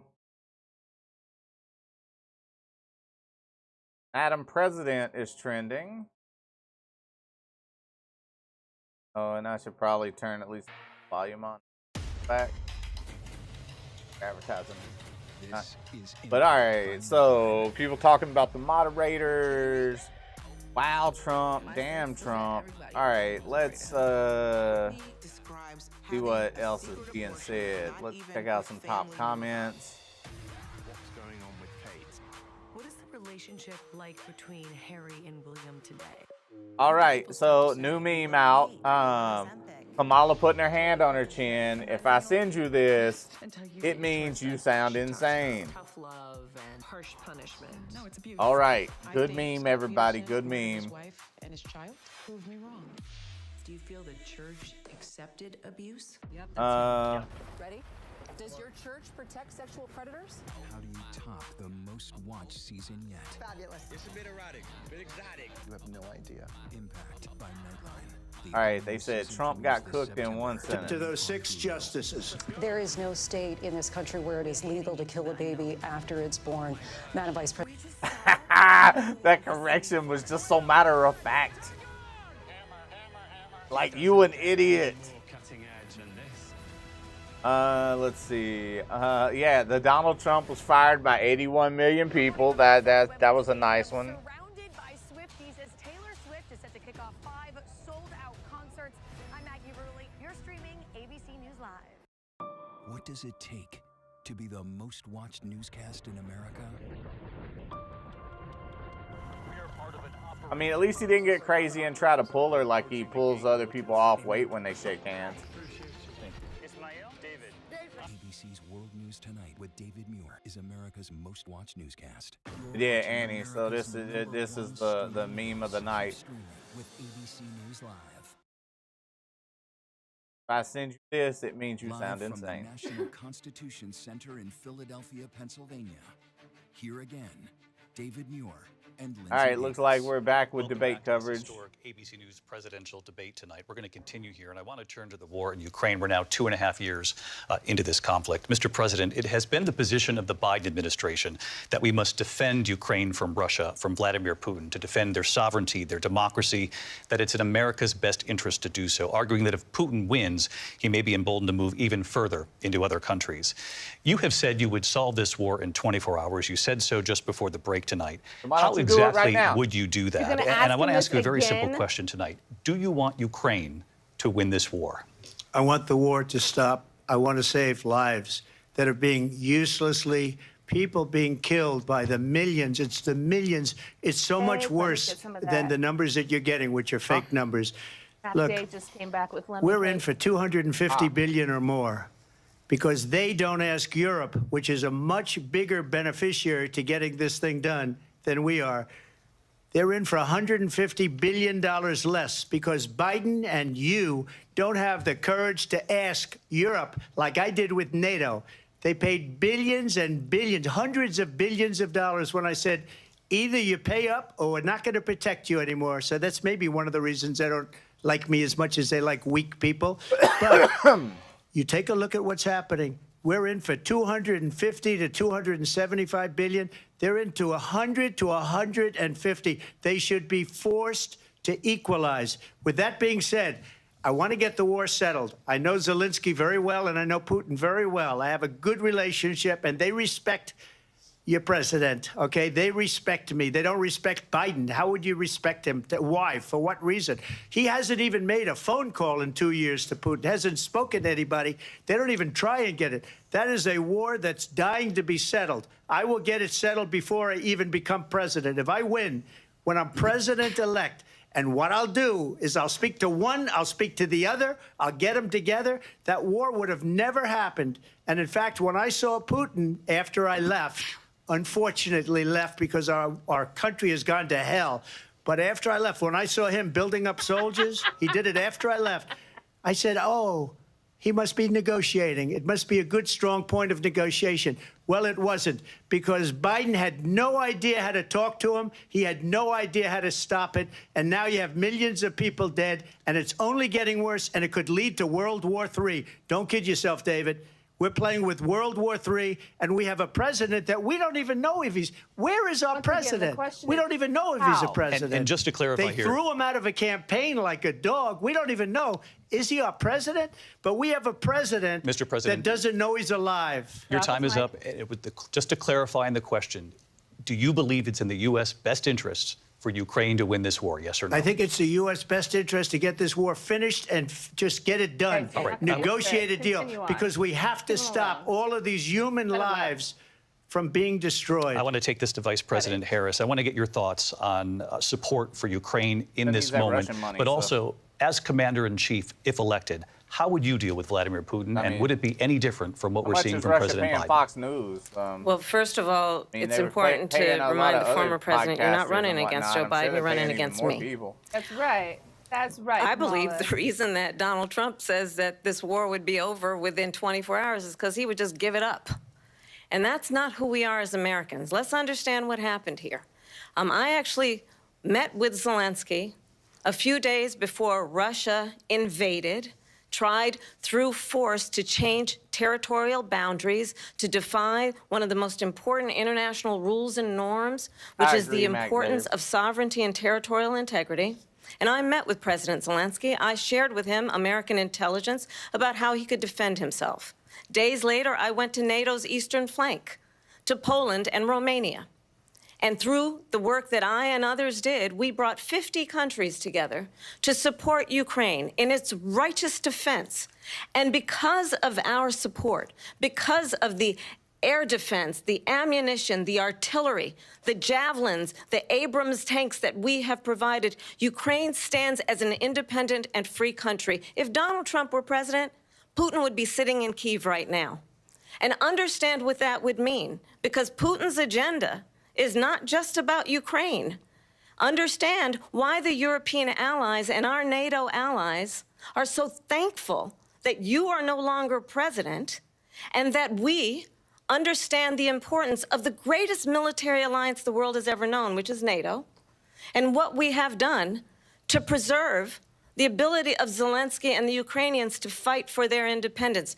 Otherwise, Putin would be sitting in Kyiv with his eyes on the rest of Europe, starting with Poland. And why don't you tell the 800,000 Polish Americans right here in Pennsylvania how quickly you would give up for the sake of favor and what you think is a friendship with what is known to be a dictator who would eat you for lunch. Vice President Harris, thank you. We've heard from both of you on Ukraine tonight. Afghanistan came up in the last hour. I wanted her to respond to something you said earlier, and now, please, I'll give you a minute here. Putin would be sitting in Moscow, and he wouldn't have lost 300,000 men and women, but he would have been sitting in Moscow. Quiet, please. He would have been sitting in Moscow, much happier than he is right now. But eventually, you know, he's got a thing that other people don't have. He's got nuclear weapons. They don't ever talk about that. He's got nuclear weapons. Nobody ever thinks about that. And eventually, maybe he'll use them, and maybe he hasn't been that threatening. But he does have that, something we don't even like to talk about. Nobody likes to talk about it. But just so you understand, they sent her to negotiate peace before this war started. 3 days later, he went in and he started the war because everything they said was weak and stupid. They said the wrong things. That war should have never started. She was the emissary. They sent her in to negotiate with Zelensky and Putin, and she did. And the war started 3 days later. And that's the kind of talent we have with her. She's worse than Biden. In my opinion, I think he's the worst president in the history of our country. She goes down as the worst vice president in the history of our country. But let me tell you something. She is a horrible negotiator. They sent her in to negotiate. As soon as they left, Putin did the invasion. President Trump, thank you. You did bring up something. You said she went to negotiate with Vladimir Putin. Vice President Harris, have you ever met Vladimir Putin? Can you clarify tonight? Yet again, I said it at the beginning of this debate, you're going to hear a bunch of lies coming from this fellow. And that is another one. When I went to meet with President Zelensky, I've now met with him over 5 times.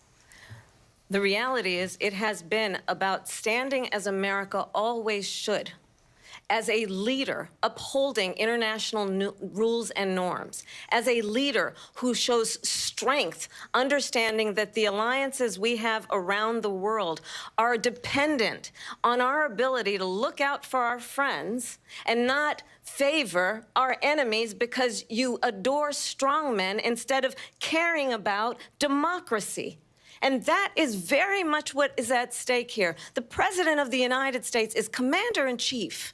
And the American people have a right to rely on a president who understands the significance of America's role and responsibility in terms of ensuring that there is stability and ensuring we stand up for our principles and not sell them for the benefit of personal flattery.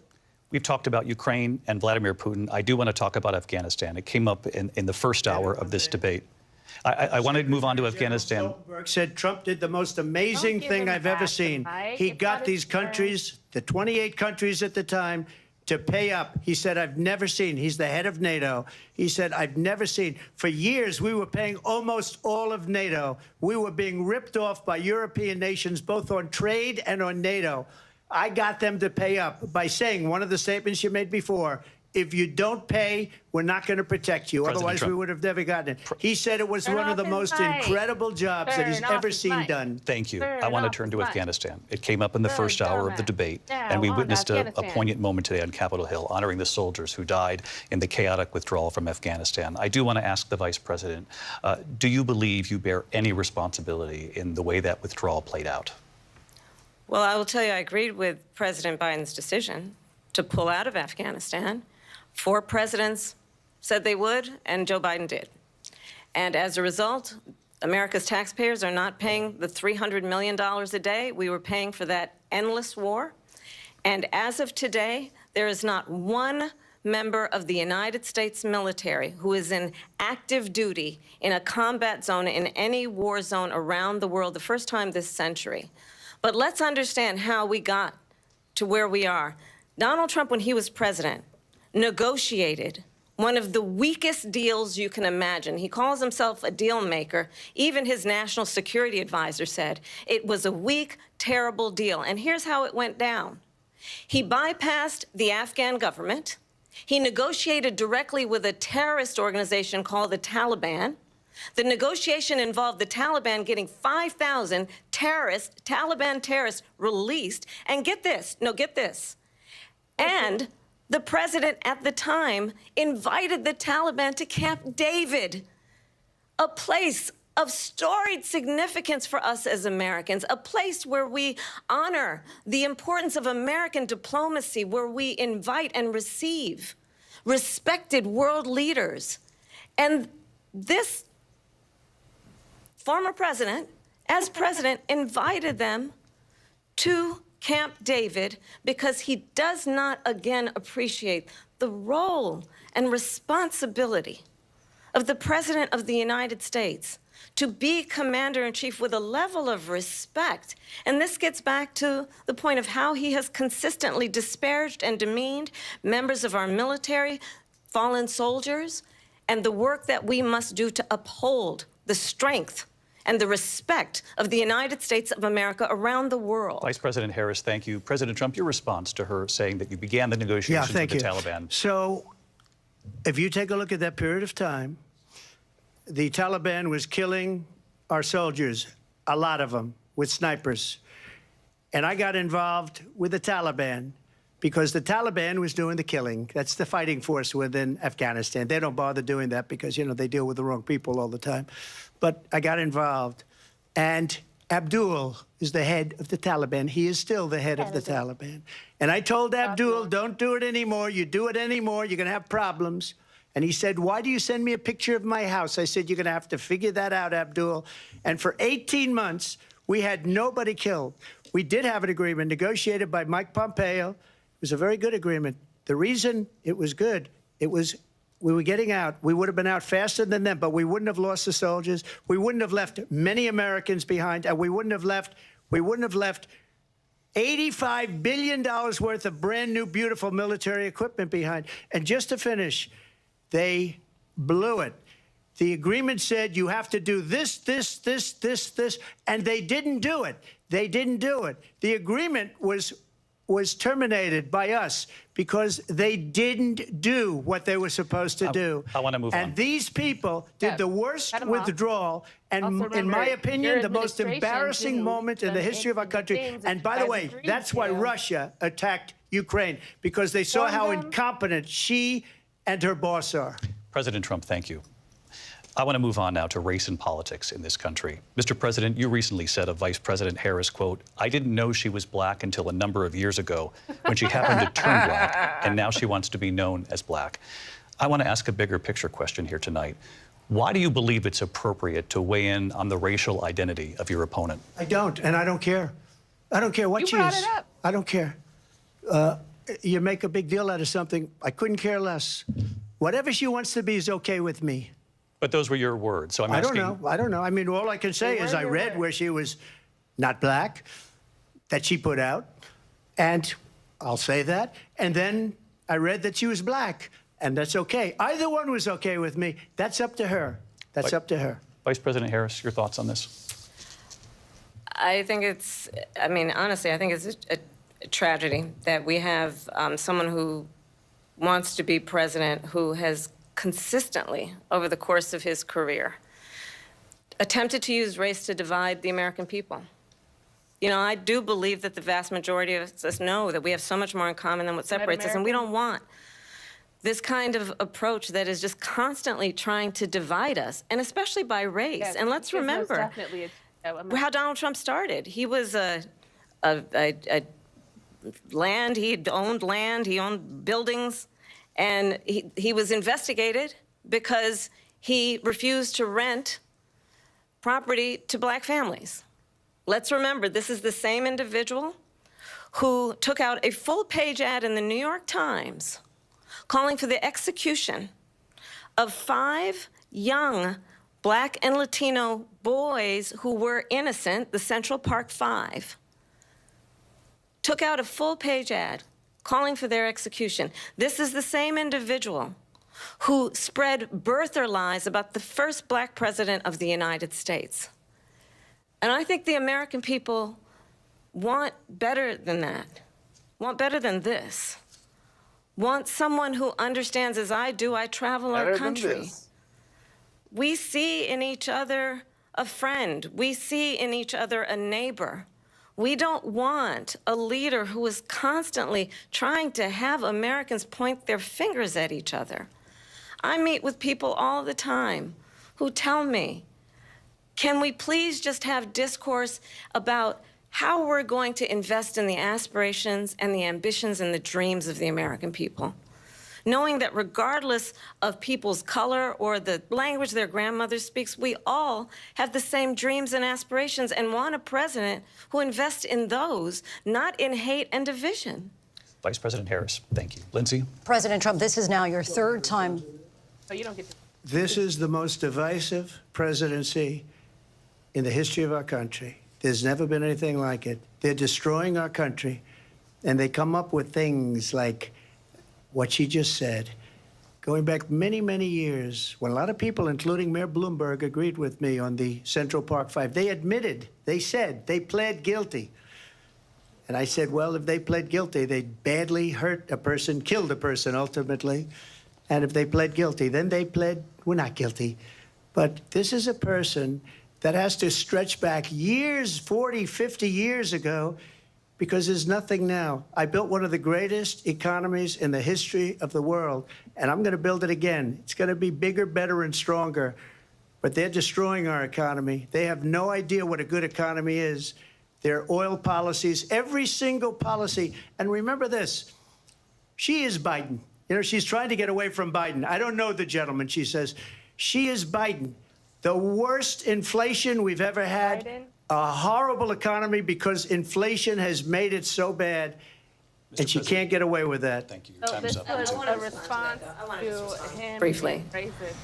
Clearly, I am not Joe Biden, and I am certainly not Donald Trump. And what I do offer is a new generation of leadership for our country, one who believes in what is possible, one who brings a sense of optimism about what we can do instead of always disparaging the American people. I believe in what we can do to strengthen our small businesses, which is why I have a plan. Let's talk about our plans and let's compare the plans. I have a plan to give startup businesses $50,000 tax deduction, to pursue their ambitions, their innovation, their ideas, their hard work. I have a plan, $6,000 for young families for the first year of your child's life, hate they gotta to help say you everything is in that tax most critical stage of your deduction and child's blah, blah, blah. development. Just send me I have a check, plan man. that is about allowing people to be able to pursue folks what has been $6,000 check. fleeting in terms of the Don't say, American oh, dream tax by deduction, blah, blah, offering blah. a Tax help credit, with down da, da, payment of da, da. $25,000 down payment assistance for first-time home buyers. That's the kind of conversation, I believe, David, that people really want tonight, as opposed to a conversation that is constantly about belittling and name-calling. Let's turn the page Vice President and move Harris, forward. thank you. Let's turn to policy. President Let's turn Trump, back we to have policy. to move on. President Trump. Let's turn to policy, She please. has a plan to defund the police. She has a plan to confiscate everybody's gun. President Trump, she we has do a have to plan move on to not other allow issues. fracking in Pennsylvania or anywhere else. Okay. Thank you, That's Mr. what her President. plan is until just recently. I just need Lindsay, to go ahead. respond President because Trump, no, the President former Trump. president has said No, I'm something sorry. twice that I need to No, respond to. I'm sorry. We're I just going need to to move on, respond Vice one President time Harris. to what he has President said Trump, this is multiple now times. your Yes. 3rd time running for president. You have long vowed to repeal and replace the Affordable Care Act, also known as Obamacare. You have failed to accomplish that. You now say you're going to keep Obamacare, quote, unless we can do something much better. Last month, you said, quote, we're working on it. So tonight, 9 years after you first started running, do you have a plan, and can you tell us what it is? Obamacare was lousy health care, always was. It's not very good today. And what I said, that if we come up with something, and we are working on things, We're going to do it, and we're going to replace it. But remember this. I inherited Obamacare because Democrats wouldn't change it. They wouldn't vote for it. They were unanimous. They wouldn't vote to change it. If they would have done that, we would have had a much better plan than Obamacare. But the Democrats came up. They wouldn't vote for it. I had a choice to make when I was president.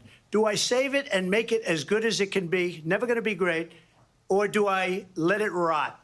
And I felt I had an obligation, even though politically it would have been good to just let it rot and let it go away.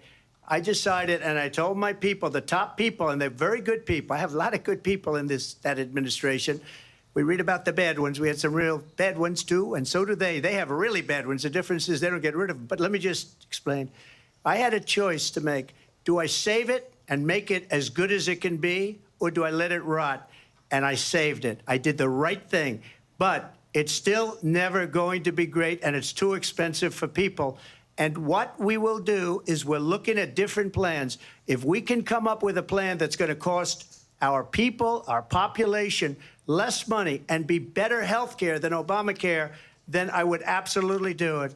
But until then, I'd run it as good as it can be run. So just a yes or no, you still do not have a plan? I have concepts of a plan. I'm not president right now. But if we come up with something, I would only change it if we come up with something that's better and less expensive. And there are concepts and options we have to do that. And you'll be hearing about it in the not-too-distant future. Vice President Harris, in 2017, you supported Bernie Sanders' proposal to do away with private insurance and create a government-run health care system. 2 years later, you proposed a plan that included a private insurance option. What is your plan today?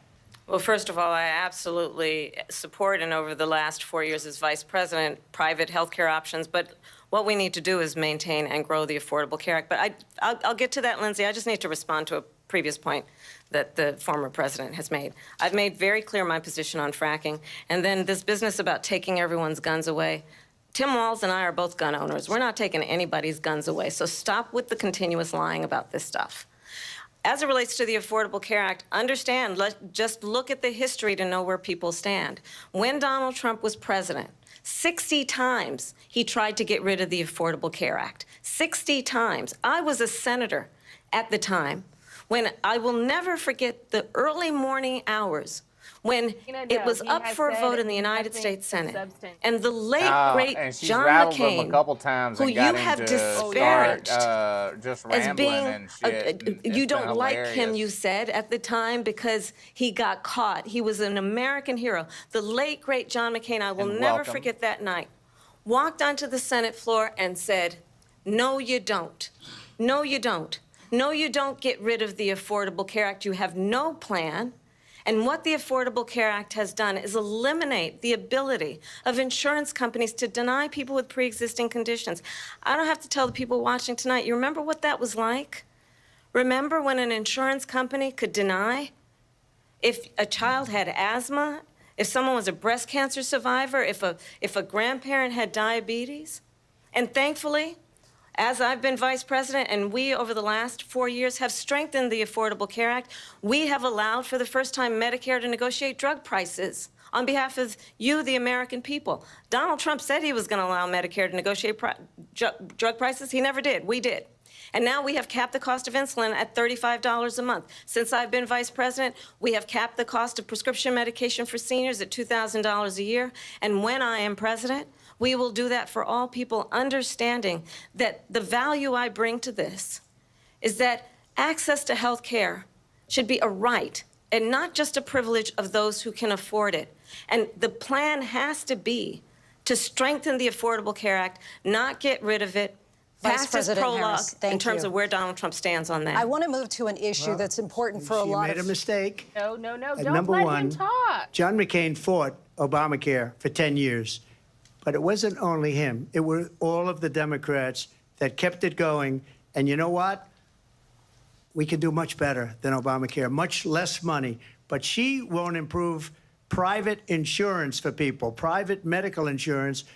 That's another thing she doesn't want to give. People are paying privately for insurance that have worked hard and made money, and they want to have private. She wants everybody to be on government insurance where you wait 6 months for an operation that you need immediately. President Trump, thank you. We have another issue that we'd like to get to that's important for a number of Americans, in particular younger voters, and that's climate change. President Trump, with regard to the environment, you say that we have to have clean air and clean water.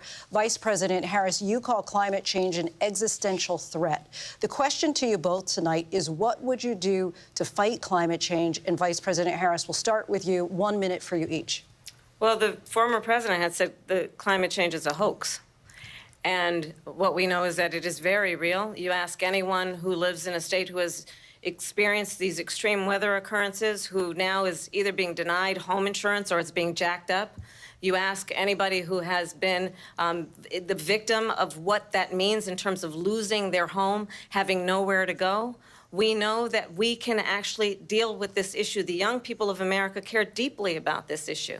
And I am proud that as vice president over the last 4 years, we have invested $1 trillion in a clean energy economy, while we have also increased domestic gas production to historic levels. We have created over 800,000 new manufacturing jobs while I have been vice president. We have invested in clean energy to the point that we are opening up factories around the world. Donald Trump said he was going to create manufacturing jobs. He lost manufacturing jobs. And I'm also proud to have the endorsement of the United Auto Workers and Sean Fain, who also know that part of building a clean energy economy includes investing in American-made products, American automobiles. It includes growing what we can do around American manufacturing and opening up auto plants, not closing them like happened under Donald Trump. Vice President Harris, thank you. That didn't happen under Donald Trump. Let me just tell you, they lost 10,000 manufacturing jobs this last month. It's going, they're all leaving. They're building big auto plants in Mexico, in many cases owned by China. They're building these massive plants, and they think they're going to sell their cars into the United States because of these people. What they have given to China is unbelievable. But we're not going to let that. We'll put tariffs on those cars so they can't come into our country, because they will kill the United Auto Workers and any auto worker, whether it's in Detroit or South Carolina or any other place. What they've done to business and manufacturing in this country is horrible. We have nothing because they refuse. We're not Biden doesn't go after people because supposedly that's China what's all paid him happening, millions right? of That's what dollars. Trump He's said. afraid to do it. Between him and his So son, silly. they get So all silly. this money from Ukraine. They get stealing all this money dogs, from all of these different chopping 'em up, countries. And then you barbecuing wonder, 'em. why is he so Your loyal pets. to this one, that one, Ukraine, China? You better not Why let your is he? cat Why outside. did he get $3.5 million from the mayor of Moscow's wife? Why did she pay him $3.5 million? This is a crooked administration, and they're selling our country down the tubes. President Trump, thank you. Thank you. We'll be right back with closing statements from both of our candidates. An historic night, this ABC News presidential debate from Philadelphia. Back in a moment. All right, break number 2. Second break. We're in the home stretch. The ABC News presidential debate will And I will be continue back. after this. Baywatch is a fantasy. Baywatch was sexy. Baywatch was the #1 show in the world. When you hear I don't think we're all that interested much. No. I've had PolitiFact pulled up all night. I am enjoying reading all of their fact checking. They've had to fact check Trump quite a bit. Don't eat peanut or brain. No. National.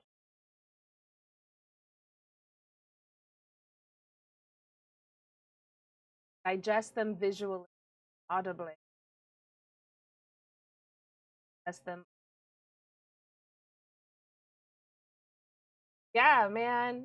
I like it. So far, I feel like Kamala's been pretty good so far tonight with getting little jabs in, ruffling up Trump's feathers, and then Trump just spins. He's like, I don't know. Feels like one of those gators that they caught, and it can't go anywhere, so it just goes to the death roll. And like, it's not going to go anywhere. It's not going to fix anything, but it's rolling. Like Trump and his mouth. It's just rolling and rolling. So it's not doing good is coming. pre-existing conditions deal was good for people. Subsidies, insurance companies, Obamacare. I appreciated pre-existing. Much needed. My sister was able to get cheap insurance because of it. I was able to get better insurance because I have a sister that's had a heart murmur her whole life, even though she's never had heart problems in her life. But she has to pay extra money for that heart murmur. Bring me.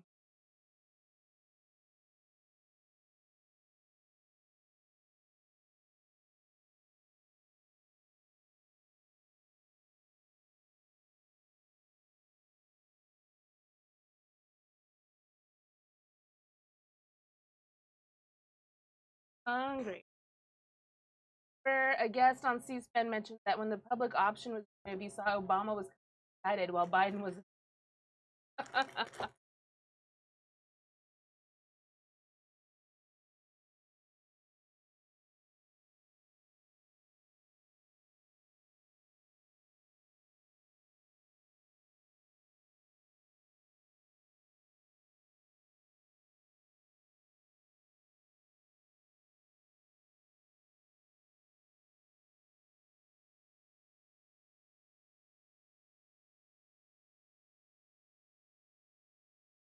Better than.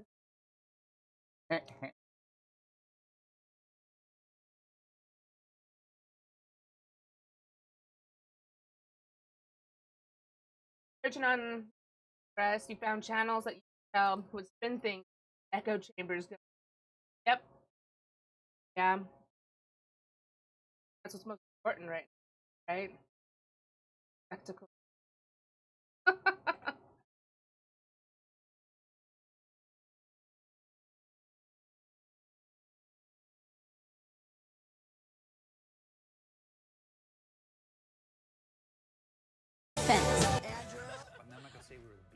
Oh, Kitty, this is my food, Kitty. 1985, I think we could have. Let's go. We are heading into the unknown. Oh my gosh. We just Watch you. what no one has seen before. I was going to start looking up some particular sites, but there's nothing exposed. And Breitbart. Reporting from the floor of the Republican National Convention, I'm Rachel Scott. Wherever the story is, we'll take you there. You're streaming ABC News Live. Live from the National Constitution Center in Philadelphia, Pennsylvania. Probably Here only a few again, left. David Muir and Scott Lindsay first. Davis. Welcome back tonight. The time has come for closing statements, and Vice President Harris, we begin with you. So I think you've heard tonight two very different visions for our country. One that is focused on the future, and the other that is focused on the past, and an attempt to take us backward. But we're not going back. And I do believe that the American people know we all have so much more in common than what separates us, and we can chart a new way forward.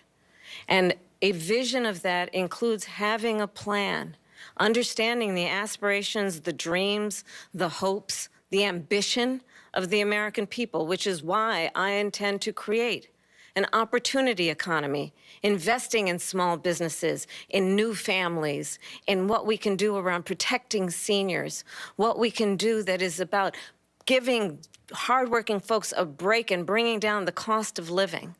I believe in what we can do together that is about sustaining America's standing in the world and ensuring that we have the respect that we so rightly deserve, including respecting our military and ensuring we have the most lethal fighting force in the world.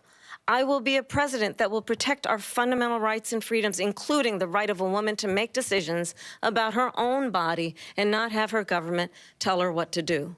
I'll tell you, I started my career as a prosecutor. I was a DA, I was an attorney general, a United States senator, and now vice president. I've only had one client, the people. And I'll tell you, as a prosecutor, I never asked a victim or a witness, are you a Republican or a Democrat? The only thing I ever asked them, are you okay? And that's the kind of president we need right now. Someone who cares about you and is not putting themselves first.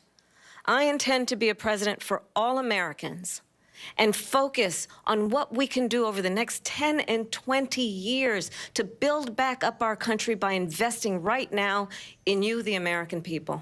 Vice President Harris, thank you. President Trump? So she just started by saying she's going to do this, she's going to do that, she's going to do all these wonderful things. Why hasn't she done it? She's been there for 3.5 years. They've had 3.5 years to fix the border. They've had 3.5 years to create jobs and all the things we talked about. Why hasn't she done it? She should leave right now, go down to that beautiful White House, go to the Capitol, get everyone together and do the things you want to do, but you haven't done it, and you won't do it because you believe in things that the American people don't believe in.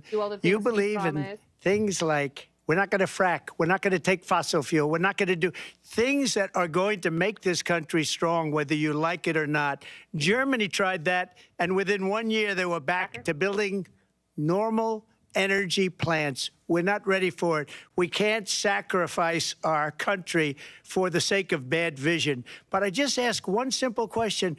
Why didn't she do it? We're a failing nation. We're a nation that's in serious decline. We're being laughed at all over the world. All over the world, they're laughed. I know the leaders very well. They're coming to see me. They call me. We're laughed at all over the world. They don't understand what happened to us as a nation. We're not a leader. We don't have any idea what's going on. We have wars going on in the Middle East. We have wars going on with Russia and Ukraine. We're going to end up in a third world war, and it'll be a war like no other because of nuclear weapons, the power of weaponry. I rebuilt our entire military. She gave a lot of it away to the Taliban. She gave it to Afghanistan. What these people have done to our country, and maybe toughest of all, is allowing millions of people to come into our country. Many of them are criminals, and they're destroying our country. The worst president, the worst vice president in the history of our country. President Trump, thank you. And that is our ABC News presidential debate from here in Philadelphia at the National Constitution Center. I'm Lindsay Davis. And I'm David Muir. Thank you for watching here in the U.S. and all over the world, and from all of us here at ABC News. Good night. Well, that was it. It was something.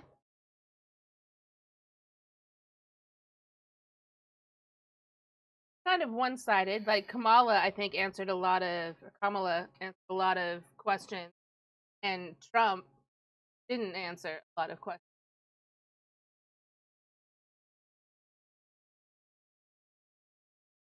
In fact, what he did was just respond to everything she said instead of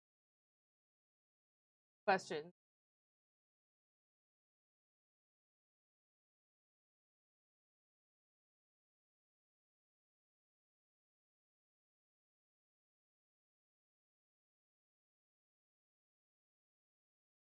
He didn't. Oh,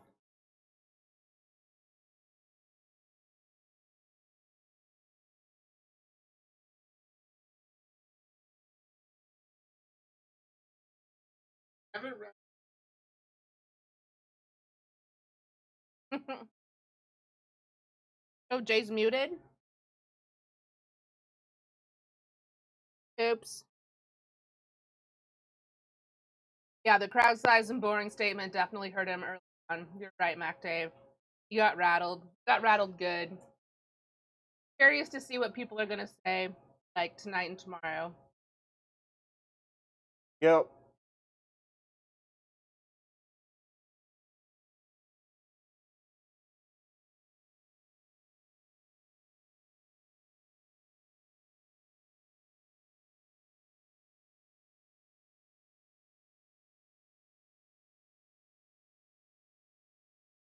Let's see what the crazies are saying right now.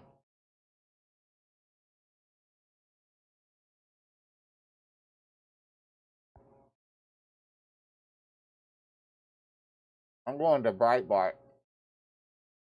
I'm gonna go to good old-fashioned Twitter.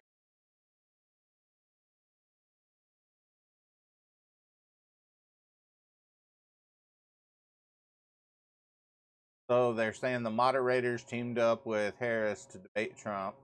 What?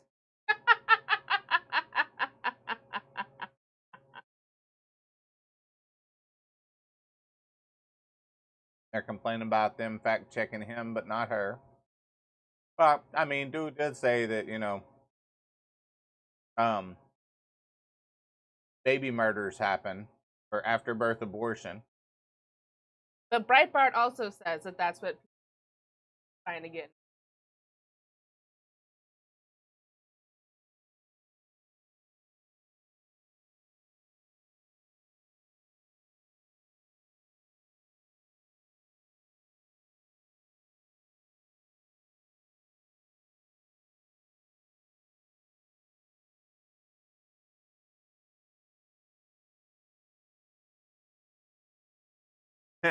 They fact checked that she says Trump would impose a national sales tax. And I'm like, nah, that's, you know, that's what the tariffs do.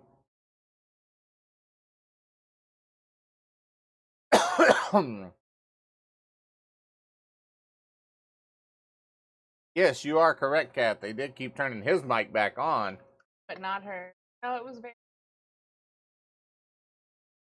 that more than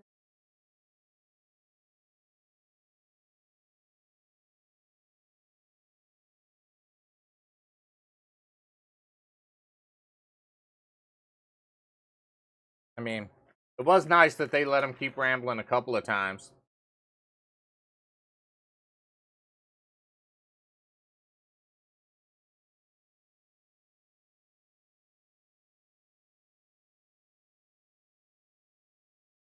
all right. Let's moderator. Oh, yeah, I agree, Mac Dave, because I mean, but what's she gonna do? Is she gonna come out and say, "Hey, Netanyahu is a war criminal"? I mean, at least she acknowledged Palestinians and two-state solution, and so I mean, she went further than most candidates would go, I would say, but she kind of has to at this point. So.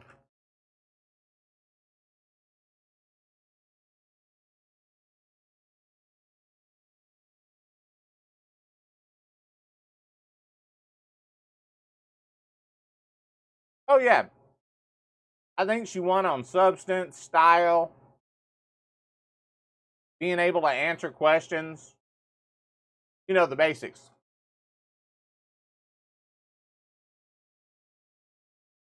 I mean, I think if you were already voting for Trump, you're only going to see. But I hope for people that are like, really hope this made it obvious.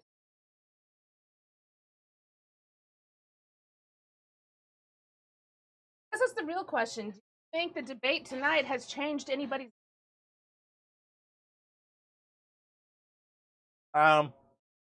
Has it changed any Trump voters' minds? Definitely No. not. That's, yeah. Has it changed maybe somebody who hadn't made up their mind yet? Maybe a little. And I would hope it changed in the Kamala way, but I know people are crazy. I would like to see CNN after the convention, they had like this group of like 12 independents, and they were asking them questions about the DNC and how they felt about things. And then one of them they asked was like, "Hey, did Kamala's speech convince any of y'all to make up your minds?" And like a bunch of them raised their hands and were very positive about Kamala. So I would like to see them ask them the same question again, if which way this would sway them.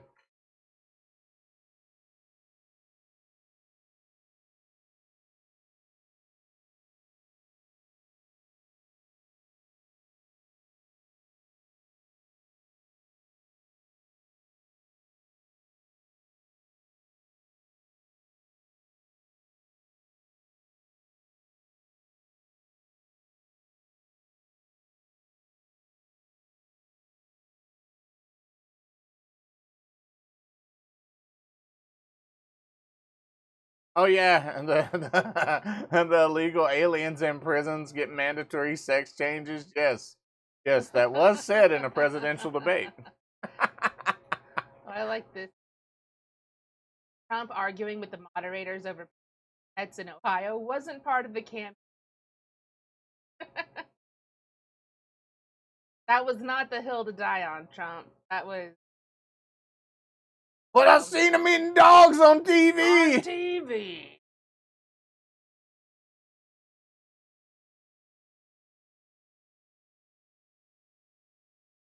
Kamala Harris are very happy with the way that she prosecuted the case against Donald Trump. But we know going in, about 30% of voters were saying, we don't really know who she is or what she's about. Do you think she did enough to define herself to make that affirmative case? I don't. There were a couple of answers where she talked about her economic plans. It's the top issue. Trump beats her on that point. I think people still have a lot of questions about what she would do on the economy. One interesting nugget, by our team's count, the former president said the name Biden something like 15 times, didn't say Kamala or Harris once. She addressed that by saying, clearly, I'm not Joe Biden, but I think that's an interesting point, is where the former president's head is at this point. All right, let's bring in Florida Senator Marco but were they Rubio. in He's a Ohio surrogate when they for the did Trump it? campaign. Senator, thanks for coming maybe that's on what to Trump us. was. Coming on with us. Did we see maybe he's just confused and thought they were version of Donald Trump, Ohio. in your opinion, tonight?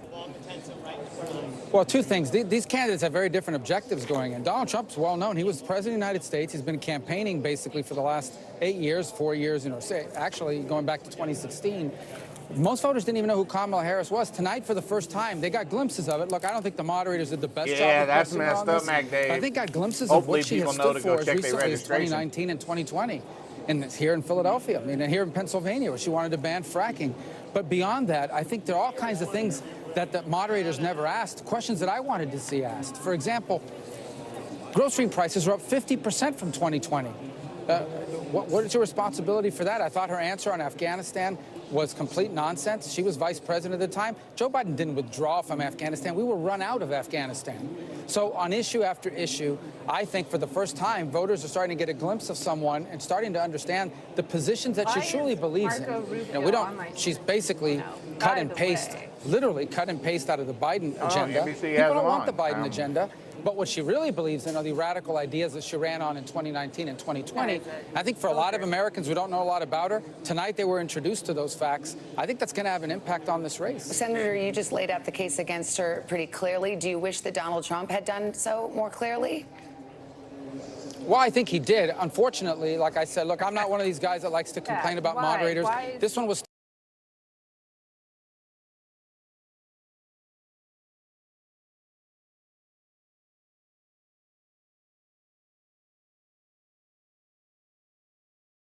palliative care and allowed to die. The same thing, Mac Dave. That guy, some water.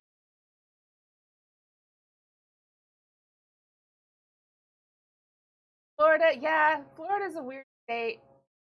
Part of me is like, I never want to visit there because Donald Trump got destroyed in this debate because he can't control his mind.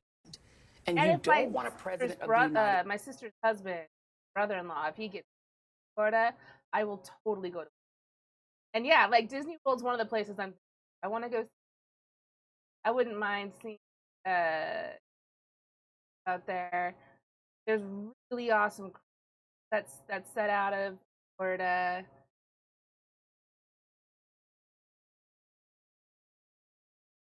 People that I like that happened to. Like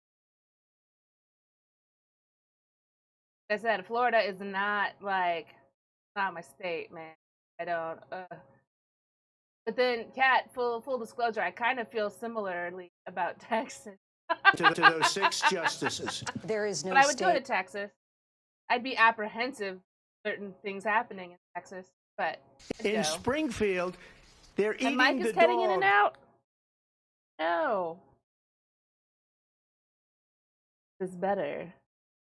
Is this better? My mic. Better.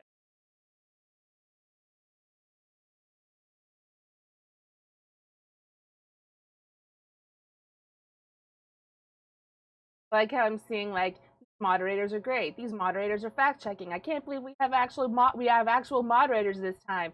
Then this one guy is just like, why won't these moderators fact check correctly? They're the most lying fucks I've ever seen. It's the most biased.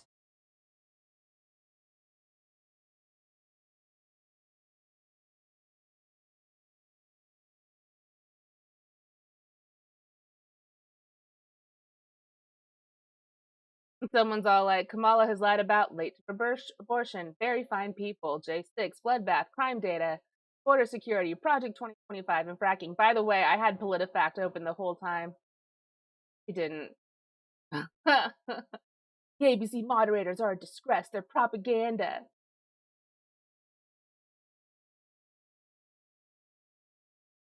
What are you? What is a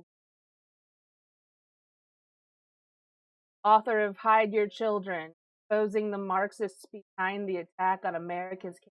Okay, that tells me enough about you, honey. I'm not gonna read you.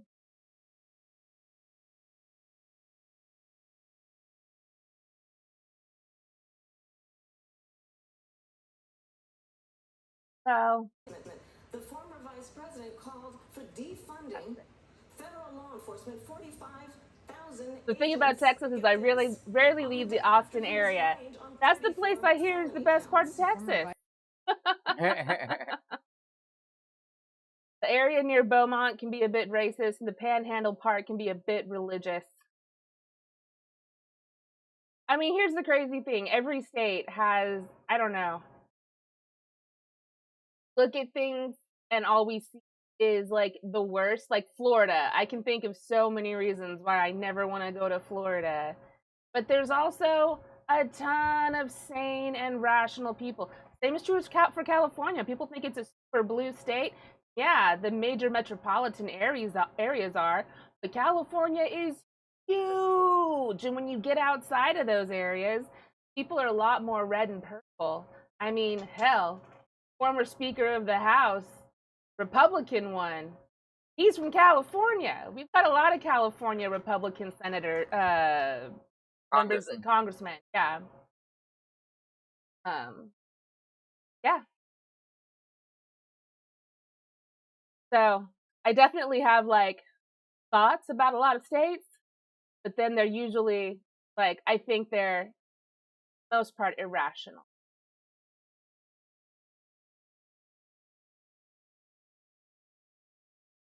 If you're able to keep politics out of it, most people are pretty cool.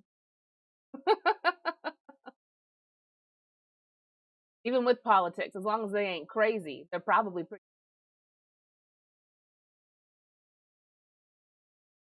Right. Why is Abdul? And because of that one, the dude Trump was talking about, my boy Abdul from the Taliban. Someone just tweeted. That's it.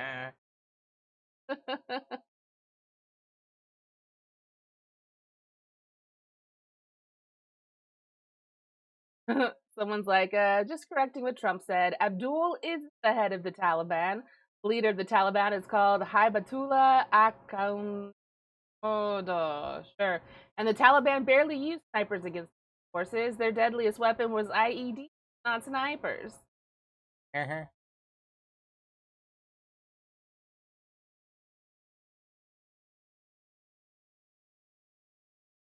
Funny. Can confirm, not Abdul. That's once again going back to Trump and is she Indian or is she black? I don't care which. Dude, you're racist. You called someone whose name is not Abdul, probably because you just think everyone that looks like him probably has Abdul somewhere in their name.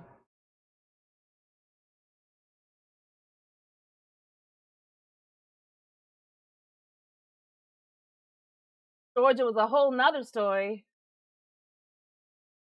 Been to Austin, been to Houston. They were cool, but Georgia, that's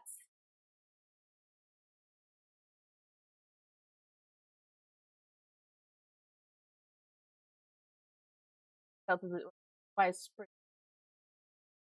Well, there you go. Abortion after birth is called a school. Abortion after birth is called a school. No.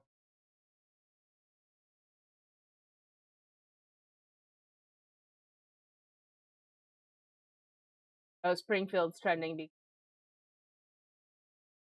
That's where they eat the dogs. That's where they're eating the pets. Yeah, lock your cats up, everybody. Trump's coming to town and he's going to eat your pets. In Georgia? Isn't like half the population of Georgia fat? Why are they all giving you dirty looks?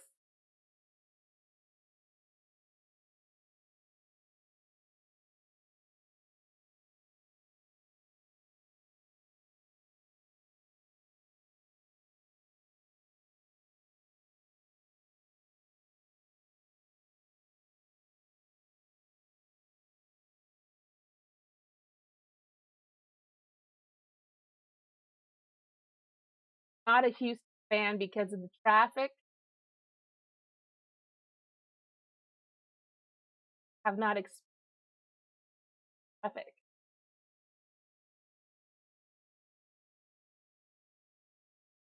Experienced lots of California traffic from both ends. Experienced Bay Area traffic. Experienced LA traffic. I've experienced border traffic.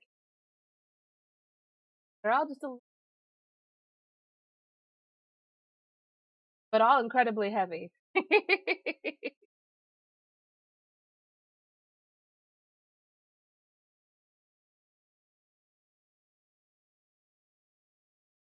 Covers. Oh, I don't want to watch anything.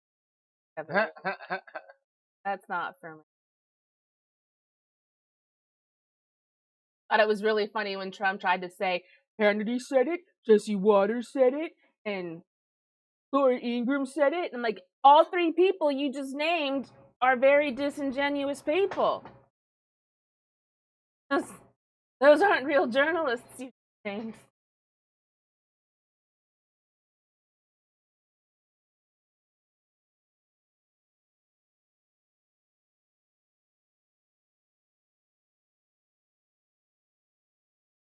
Really like them to tell you an afterbirth abortion or abortion after term is. I think it was like what Jay was saying. Sorry. It was clearly a hippie. Oh, they didn't like hippies in Georgia? Well, I mean, Tina, I think it's called murder. Yeah. Gonna go with murder on that one. Everybody agrees that anything killing something that's born is murder. And I looked into it too. What Trump is trying to talk about wasn't anything that he was saying at all. I mean, of course, Trump's a liar, but basically, Virginia, the question was a non-viable fetus, all right, is born, carried to term and born. It's up to the whole debate was about should it be up to the mother if it's non-viable, and they leave it up to the mother to resuscitate or not. It's not about killing it at all. It's about, do you want us to resuscitate as much as possible? That one's and I mean we have that for when we die, you know, do not resuscitate is a whole ass thing.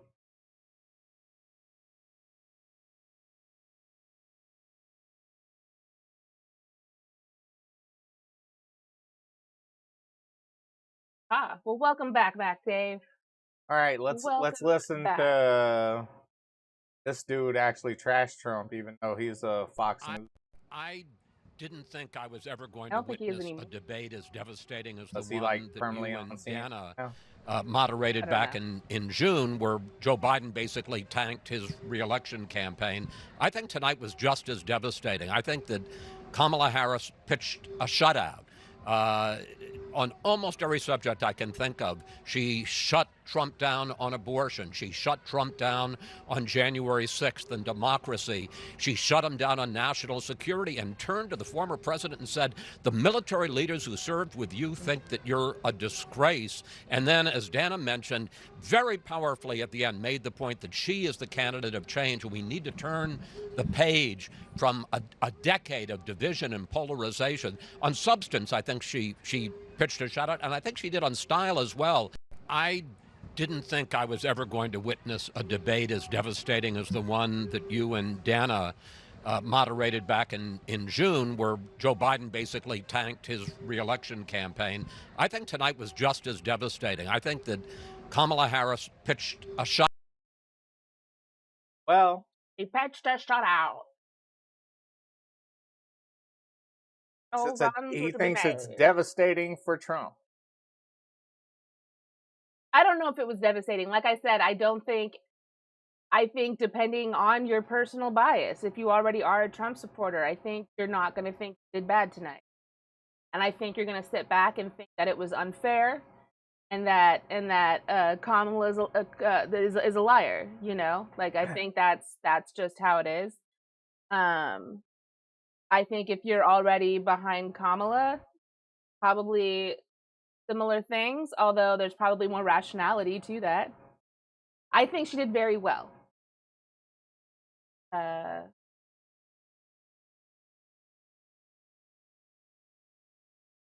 But I don't know what I think more of, Jay. I don't know if I think did really well or if Trump just did really bad in my, you know? I do think that she set up a few moments of rattling him. Oh, yeah. And he was never able to get supposedly under her skin, and that was fun. Even when he tried, it didn't work. Like I said, my favorite moment was him trying to be like, stop talking, I'm speaking. Remember that? I think he thought that was going to hit so hard. But once again, her mic was off and nobody heard it. So you sounded like a damn fool. Her campaign is that, you know, hey, let's have another debate. That was. Have they? He ain't coming back. You heard him. You heard him halfway through it. He was like, if you really want to, you could do it right now. You go to Washington right now. You could wake up the president. Get this done in 4 hours. In fact, we should just stop the debate now. You got to wake him up at 4 in the afternoon. That's tomorrow. We're already past 4 in the afternoon. It's just interesting that people are willing to listen to a man that's like a third grader.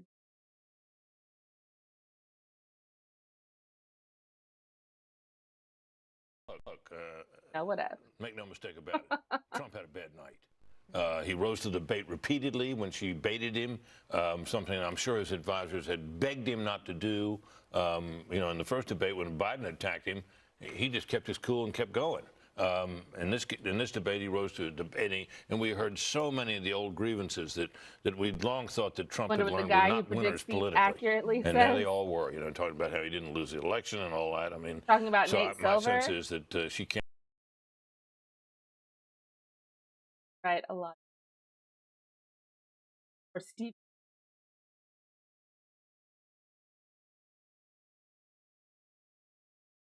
What's their website? Like 526.com or something? Silver? Yeah. I don't remember.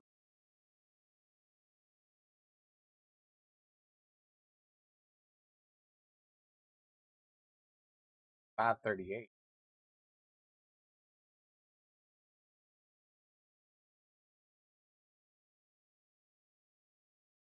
Oh, Alan Lichtman. Okay.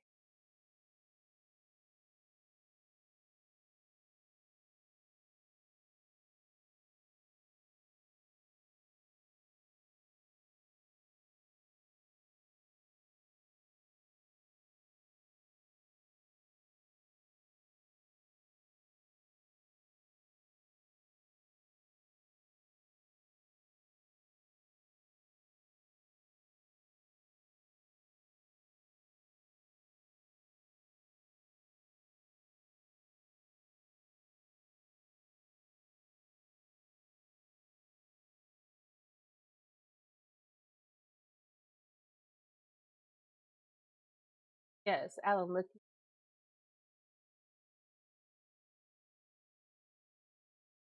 Well, I'll be interested to see some polls after this debate and see, you know, what people outside of this is saying. I would even say on even like the Republican commentary for the most part, unless they're, you know, those dudes that are getting paid by Russia. I mean, even a couple of other Fox people are saying, you know, hey, Trump definitely did not do good tonight. They ain't trying to compliment Kamala. What? Kamala. They're not trying to compliment her in any way, but they're definitely saying Trump did bad. So when are the VP debates? Tuesday, October 1st. Are they? Yes. right here. So yes, we will definitely be back Tuesday, October 1st, which is in 3 weeks. Yeah. I don't know how I feel about the polls, Jay. 26 kind of made me just not care about the polls anymore. Polls said Trump was going to lose. And I mean, he did technically, but he got the electoral votes, and that's all that mattered. Yeah. I mean, dude, a couple of states didn't go certain ways, and we're within the margin of error. So, donuts, yes, we will bring donuts next debate. Yes, sounds good. Donuts for the debate. We're gonna have turkey legs. Donuts, coffee, and turkey legs. Turkey's special. Okay. Hey, that's what Tim Walz says. Oh, that's true. When talking about vegan. Yeah. That well, turkey leg. That's me. Oh, turkey. All right, y'all. Well, I think we're getting out of here. Thanks for hanging out with us. Yes. If you got anything out of tonight, I hope it's get out and vote. Yeah, go check your registration. Make sure your registration's good. That's right. You never know when a Republican might devalidate your registration, especially in Texas. Yes. You're Go just make sure kidding, you're Matt registered Dave. to vote. Yes, everybody vote.